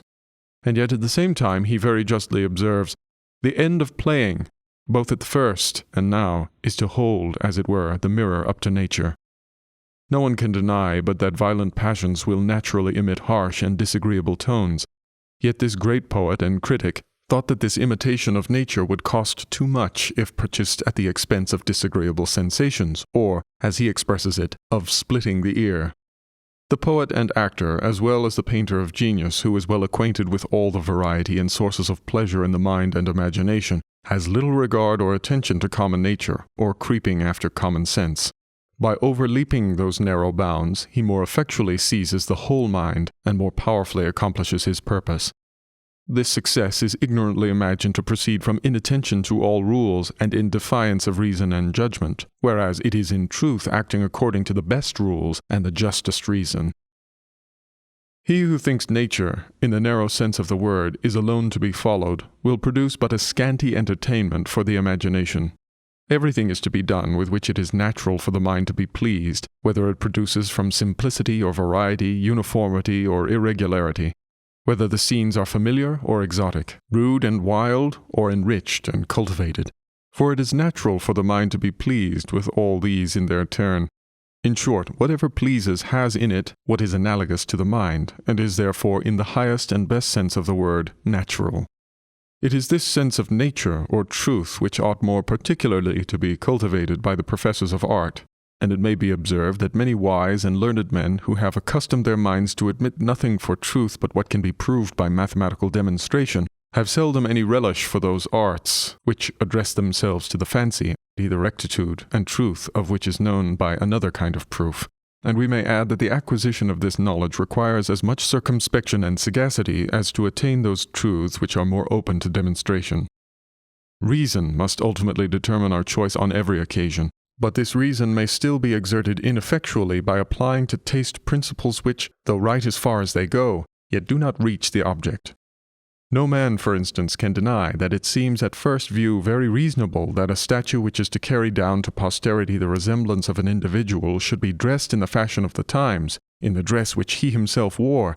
This would certainly be true if the dress were part of the man, but after a time the dress is only an amusement for an antiquarian, and if it obstructs the general design of the piece, it is to be disregarded by the artist. Common sense must here give way to a higher sense. In the naked form, and in the disposition of the drapery, the difference between one artist and another is principally seen.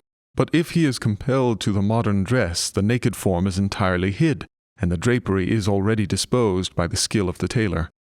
Were Phidias to obey such absurd commands, he would please no more than an ordinary sculptor, since, in the inferior parts of every art, the learned and the ignorant are nearly upon a level.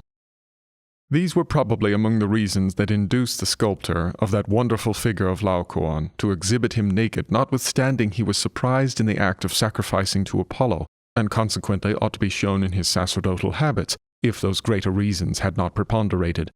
Art is not yet in so high estimation with us, as to obtain so great a sacrifice as the ancients made, especially the Grecians, who suffered themselves to be represented naked, whether they were generals, lawgivers, or kings. Under this head of balancing and choosing the greater reason, or of two evils taking the least, we may consider the conduct of Rubens in the Luxembourg Gallery, of mixing allegorical figures with representations of real personages, which, though acknowledged to be a fault, yet, if the artist considered himself as engaged to furnish this gallery with a rich and splendid ornament, this could not be done, at least in an equal degree, without peopling the air and water with these allegorical figures. He therefore accomplished that he purposes. In this case, all lesser considerations which tend to obstruct the great end of the work must yield and give way. If it is objected that Rubens judged ill at first in thinking it necessary to make his work so very ornamental, this brings the question upon new ground. It was his peculiar style, he could paint in no other, and he was selected for that work probably because it was his style. Nobody will dispute, but some of the best of the Roman and Bolognian schools would have produced a more learned and more noble work. This leads us to another important province of taste, of weighing the value of the different classes of the art, and of estimating them accordingly. All arts have means within them of applying themselves with success both to the intellectual and sensitive part of our natures. It can be no dispute, supposing both these means put in practice with equal abilities, to which we ought to give the preference, to him who represents the heroic arts and more dignified passions of man, or to him who, by the help of meretricious ornaments, however elegant and graceful, captivates the sensuality, as it may be called, of our taste. Thus the Roman and Bolognian schools are reasonably preferred to the Venetian, Flemish, or Dutch schools, as they address themselves to our best and noblest faculties. Well-turned periods in eloquence or harmony of numbers in poetry, which are in those arts what coloring is in painting, however highly we may esteem them, can never be considered as of equal importance with the art of unfolding truths that are useful to mankind, and which make us better or wiser. Nor can those works which remind us of the poverty and meanness of our nature be considered as of equal rank with what excites ideas of grandeur, or raises and dignifies humanity, or in other words of a late poet which makes the beholder learn to venerate himself as man. It is reason and good sense, therefore, which ranks and estimates every art, and every part of that art, according to its importance, from the painter of animated down to inanimated nature. We will not allow a man, who shall prefer the inferior style, to say it is his taste.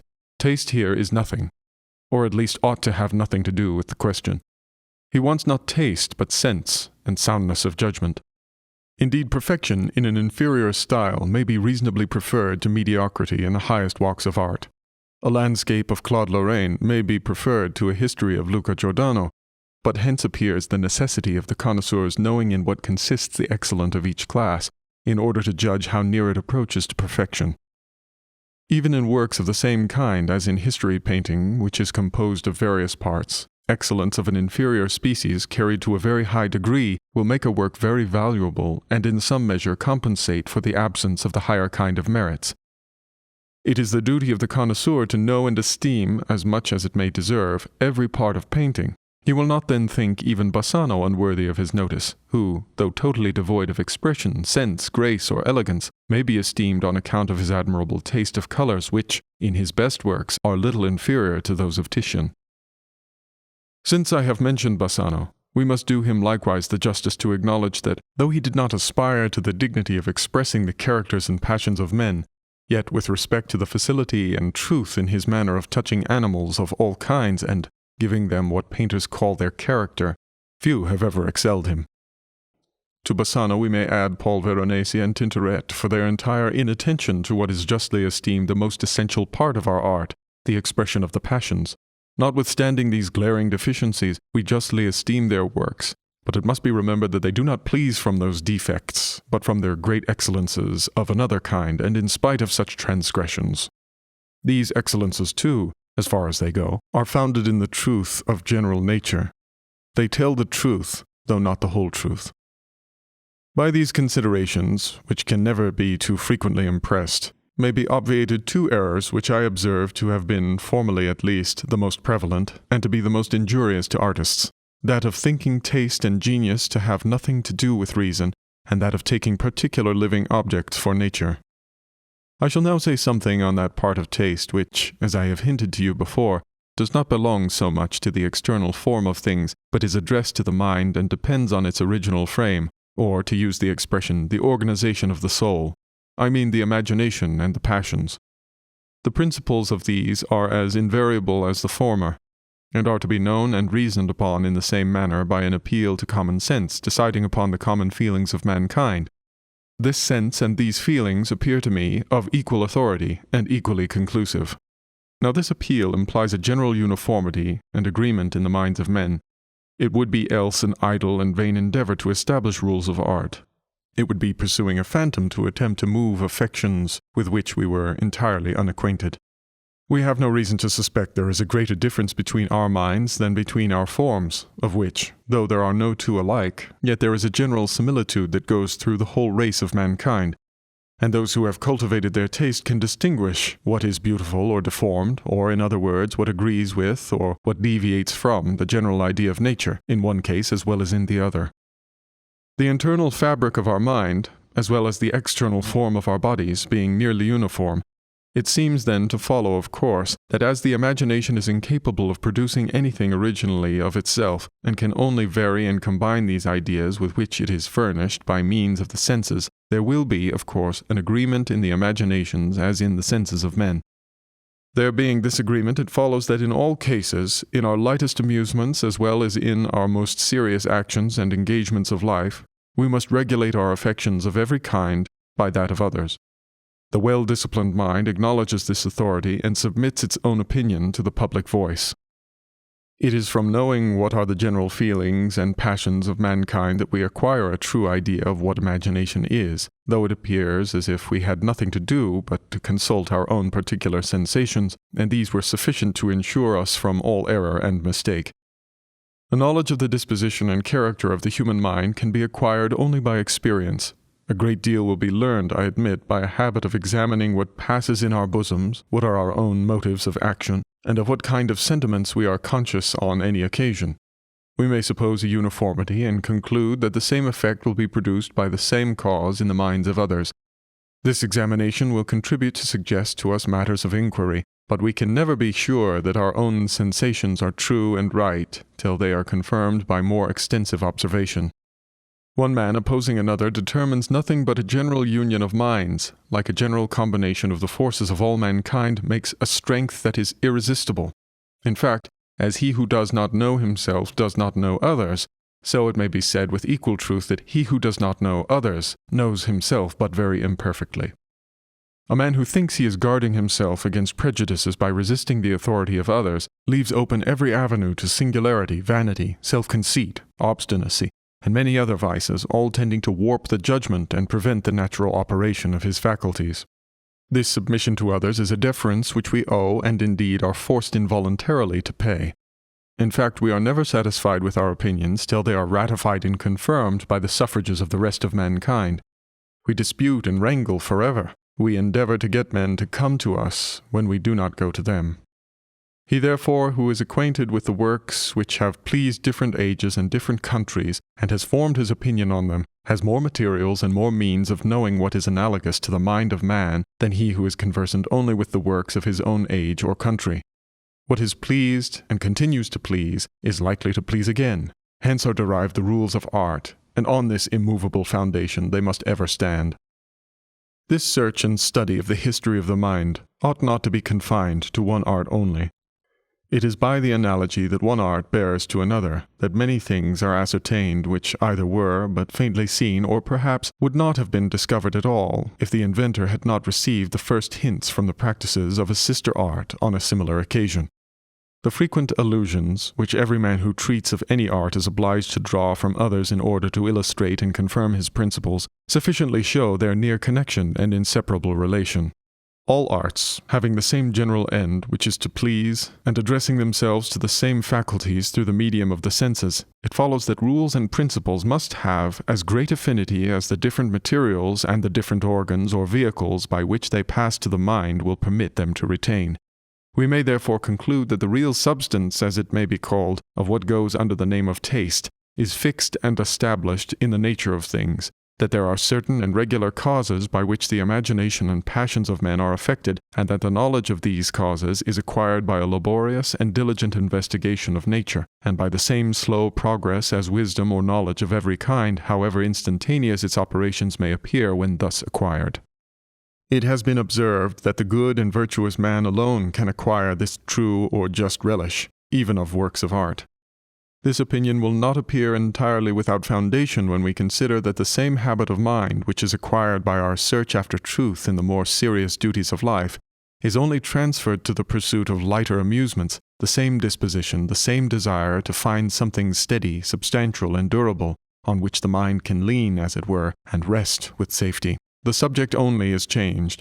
We pursue the same method in our search after the idea of beauty and perfection in each, of virtue, by looking forwards beyond ourselves to society and to the whole, of arts by extending our views in the same manner to all ages and all times. Every art, like our own, has in its composition fluctuating as well as fixed principles. It is an attentive inquiry into the difference that will enable us to determine how far we are influenced by custom and habit, and what is fixed in the nature of things. To distinguish how much has solid foundation, we may have recourse to the same proof by which some hold wit ought to be tried, whether it preserves itself when translated. That wit is false, which can subsist only in one language, and that picture, which pleases only one age or one nation, owes its reception to some local or accidental association of ideas. We may apply this to every custom and habit of life. Thus the general principles of urbanity, politeness, or civility have been ever the same in all nations, but the mode in which they are dressed is continually varying. The general idea of showing respect is by making yourself less, but the manner, whether by bowing the body, kneeling, prostration, pulling off the upper part of our dress, or taking away the lower, is a matter of habit. It would be unjust to conclude that all ornaments, because they were at first arbitrarily contrived, are therefore undeserving of our attention. On the contrary, he who neglects the cultivation of those ornaments acts contrarily to nature and reason. As life would be imperfect without its highest ornaments, the arts, so these arts themselves would be imperfect without their ornaments. Though we by no means ought to rank these with positive and substantial beauties, yet it must be allowed that a knowledge of both is essentially requisite towards forming a complete, whole, and perfect taste. It is in reality from the ornaments that arts receive their peculiar character and complexion. We may add that in them we find the characteristical mark of a national taste, as by throwing up a feather in the air we know which way the wind blows, better than by a more heavy matter. The striking distinction between the works of the Roman, Bolognian, and Venetian schools consists more in that general effect which is produced by colors than in the more profound excellences of the art. At least it is from thence that each is distinguished and known at first sight, as it is the ornaments rather than the proportions of architecture, which at the first glance distinguish the different orders from each other. The Doric is known by its triglyphs, the Ionic by its volutes, the Corinthian by its acanthus. What distinguishes oratory from a cold narration is a more liberal though chaste use of these ornaments which go under the name of figurative and metaphorical expressions, and poetry distinguishes itself from oratory by words and expressions still more ardent and glowing. What separates and distinguishes poetry is more particularly the ornament of verse. It is this which gives it its character, and is an essential without which it cannot exist. Custom has appropriated different metre to different kinds of composition, in which the world is not perfectly agreed. In England, the dispute is not yet settled which is to be preferred, rhyme or blank verse. But however we disagree about what these metrical ornaments shall be, that some metre is essentially necessary is universally acknowledged. In poetry or eloquence, to determine how far figurative or metaphorical language may proceed, and when it begins to be affectation or beside the truth, must be determined by taste, though this taste, we must never forget, is regulated and formed by the presiding feelings of mankind, by those works which have approved themselves to all times and all persons. Thus, though eloquence has undoubtedly an essential and intrinsic excellence, and immovable principles common to all languages, founded in the nature of our passions and affections, yet it has its ornaments and modes of address which are merely arbitrary. What is approved in the Eastern nations as grand and majestic would be considered by the Greeks and Romans as turgid and inflated, and they, in turn, would be thought by the Orientals to express themselves in a cold and insipid manner. We may add likewise to the credit of ornaments that it is by their means that art itself accomplishes its purpose. Fresnoy calls coloring, which is one of the chief ornaments of painting, lena sororis, that which procures lovers and admirers to be more valuable excellences of the art. It appears to be the right turn of mind which enables a man to acquire the truth, or the just idea of what is right, in the ornaments, as in the more stable principles of art. It has still the same center of perfection, though it is the center of a smaller circle. To illustrate this by the fashion of dress, in which there is allowed to be a good or bad taste, the component parts of dress are continually changing from great to little, from short to long, but the general form still remains. It is still the same general dress which is comparatively fixed, though on a very slender foundation, but it is on this which fashion must rest. He who invents with the most success or dresses in the best taste would probably from the same sagacity employed to greater purposes have discovered equal skill or have formed the same correct taste in the highest labors of art. I have mentioned taste in dress, which is certainly one of the lowest subjects to which this word is applied. Yet, as I have before observed, there is a right even here, however narrow its foundation respecting the fashion of any particular nation, But we have still more slender means of determining, in regard to the different customs of different ages or countries, to which to give the preference, since they seem to be all equally removed from nature.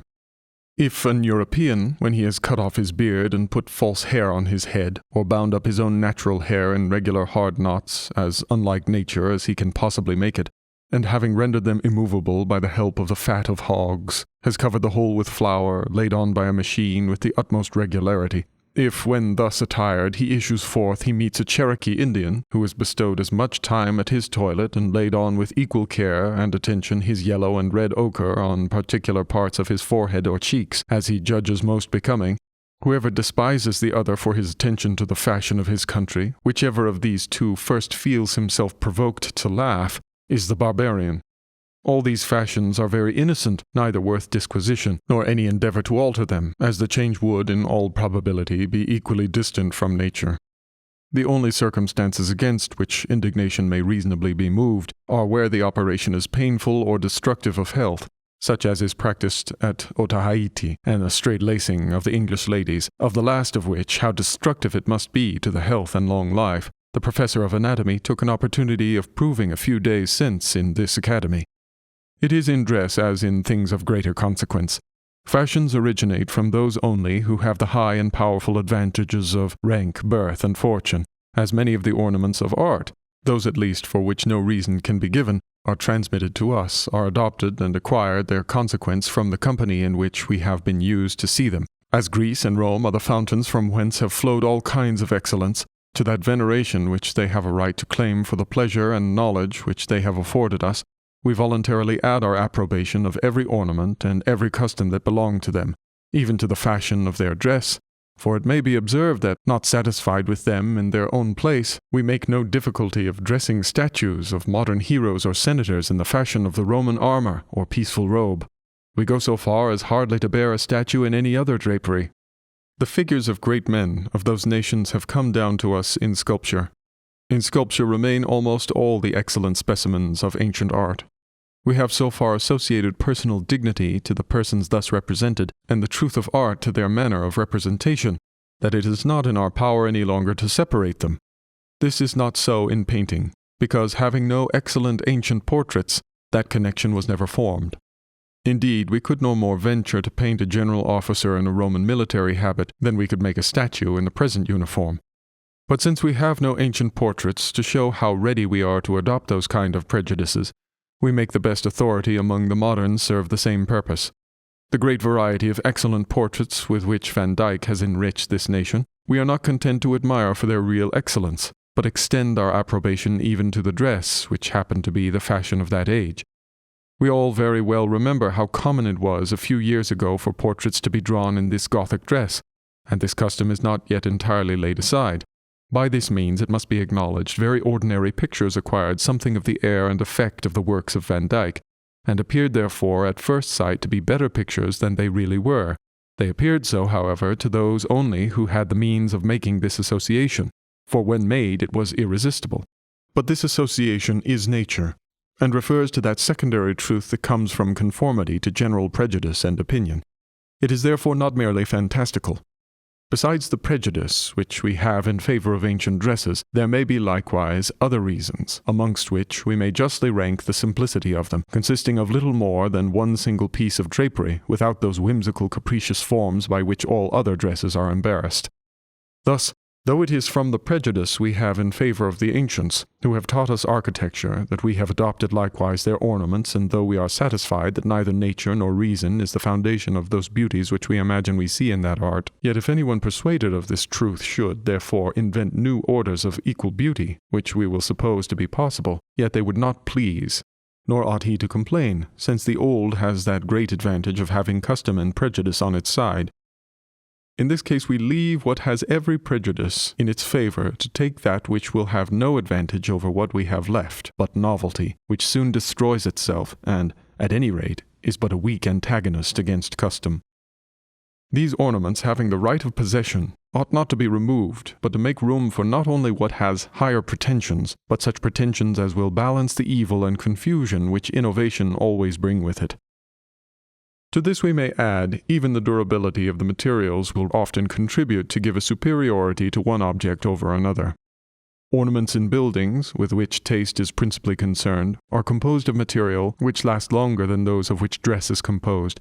It therefore makes higher pretensions to our favor and prejudice.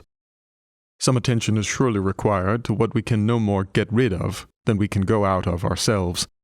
We are creatures of prejudice. We neither can nor ought to eradicate it. We must only regulate it by reason, which regulation by reason is, indeed, little more than obliging the lesser, the focal and temporary prejudices, to give way to those which are more durable and lasting.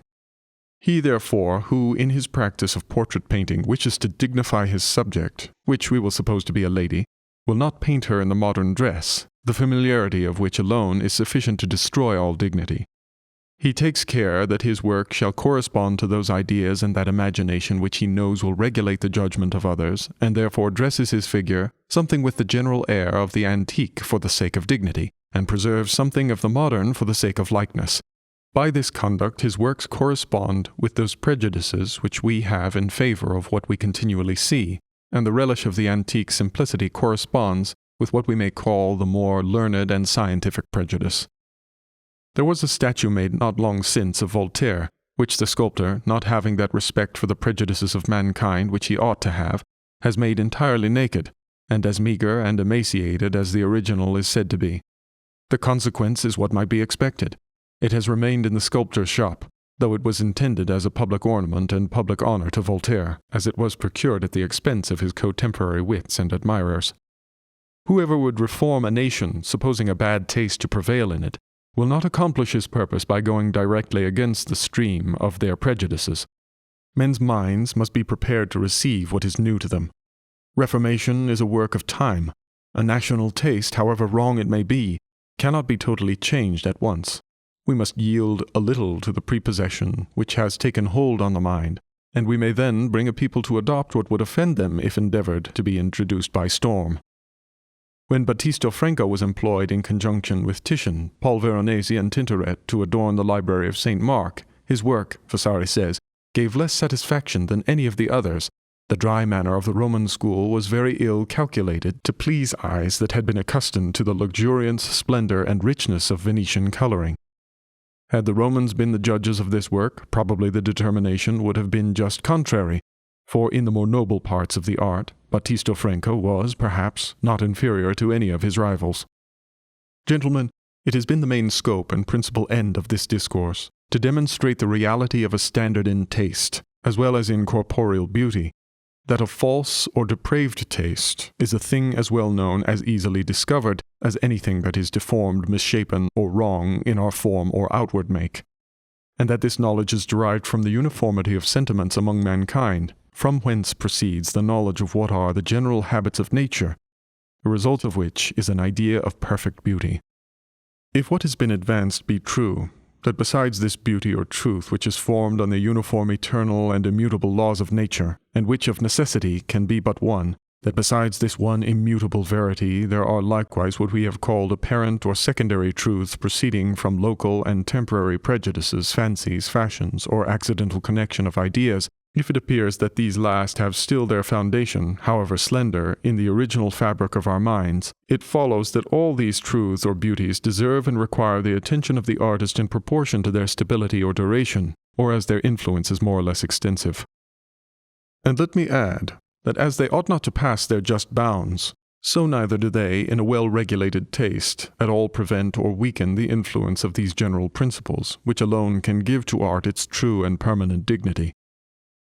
To form this just taste is undoubtedly in your power, but it is to reason and philosophy that you must have recourse. From them we must borrow the balance by which it is to be weighed, and estimated the value of every pretension that intrudes itself on your notice. The general objection which is made to the introduction of philosophy into the regions of taste is, that it checks and restrains the flights of the imagination, and gives that timidity which an over-carefulness not to err or act contrary to reason is likely to produce. It is not so. Fear is neither reason nor philosophy. The true spirit of philosophy, by giving knowledge, gives a manly confidence, and substitutes rational firmness in the place of vain presumption. A man of real taste is always a man of judgment in other respects. and those inventions which either disdain or shrink from reason are generally, I fear, more like the dreams of a distempered brain than the exalted enthusiasm of a sound and true genius. In the midst of the highest flights of fancy or imagination, reason ought to preside from first to last, though I admit her more powerful operation is upon reflection. I cannot help adding that some of the greatest names of antiquity, and those who have most distinguished themselves in works of genius and imagination, were equally eminent for their critical skill. Plato, Aristotle, Cicero, and Horace, and among the moderns Boileau, Corneille, Pope, and Dryden, are at least instances of genius not being destroyed by attention or subjection to rules and science. I should hope, therefore, that the natural consequence likewise of what has been said would be to excite in you a desire of knowing the principles and conduct of the great masters of our art, and respect and veneration for them when known.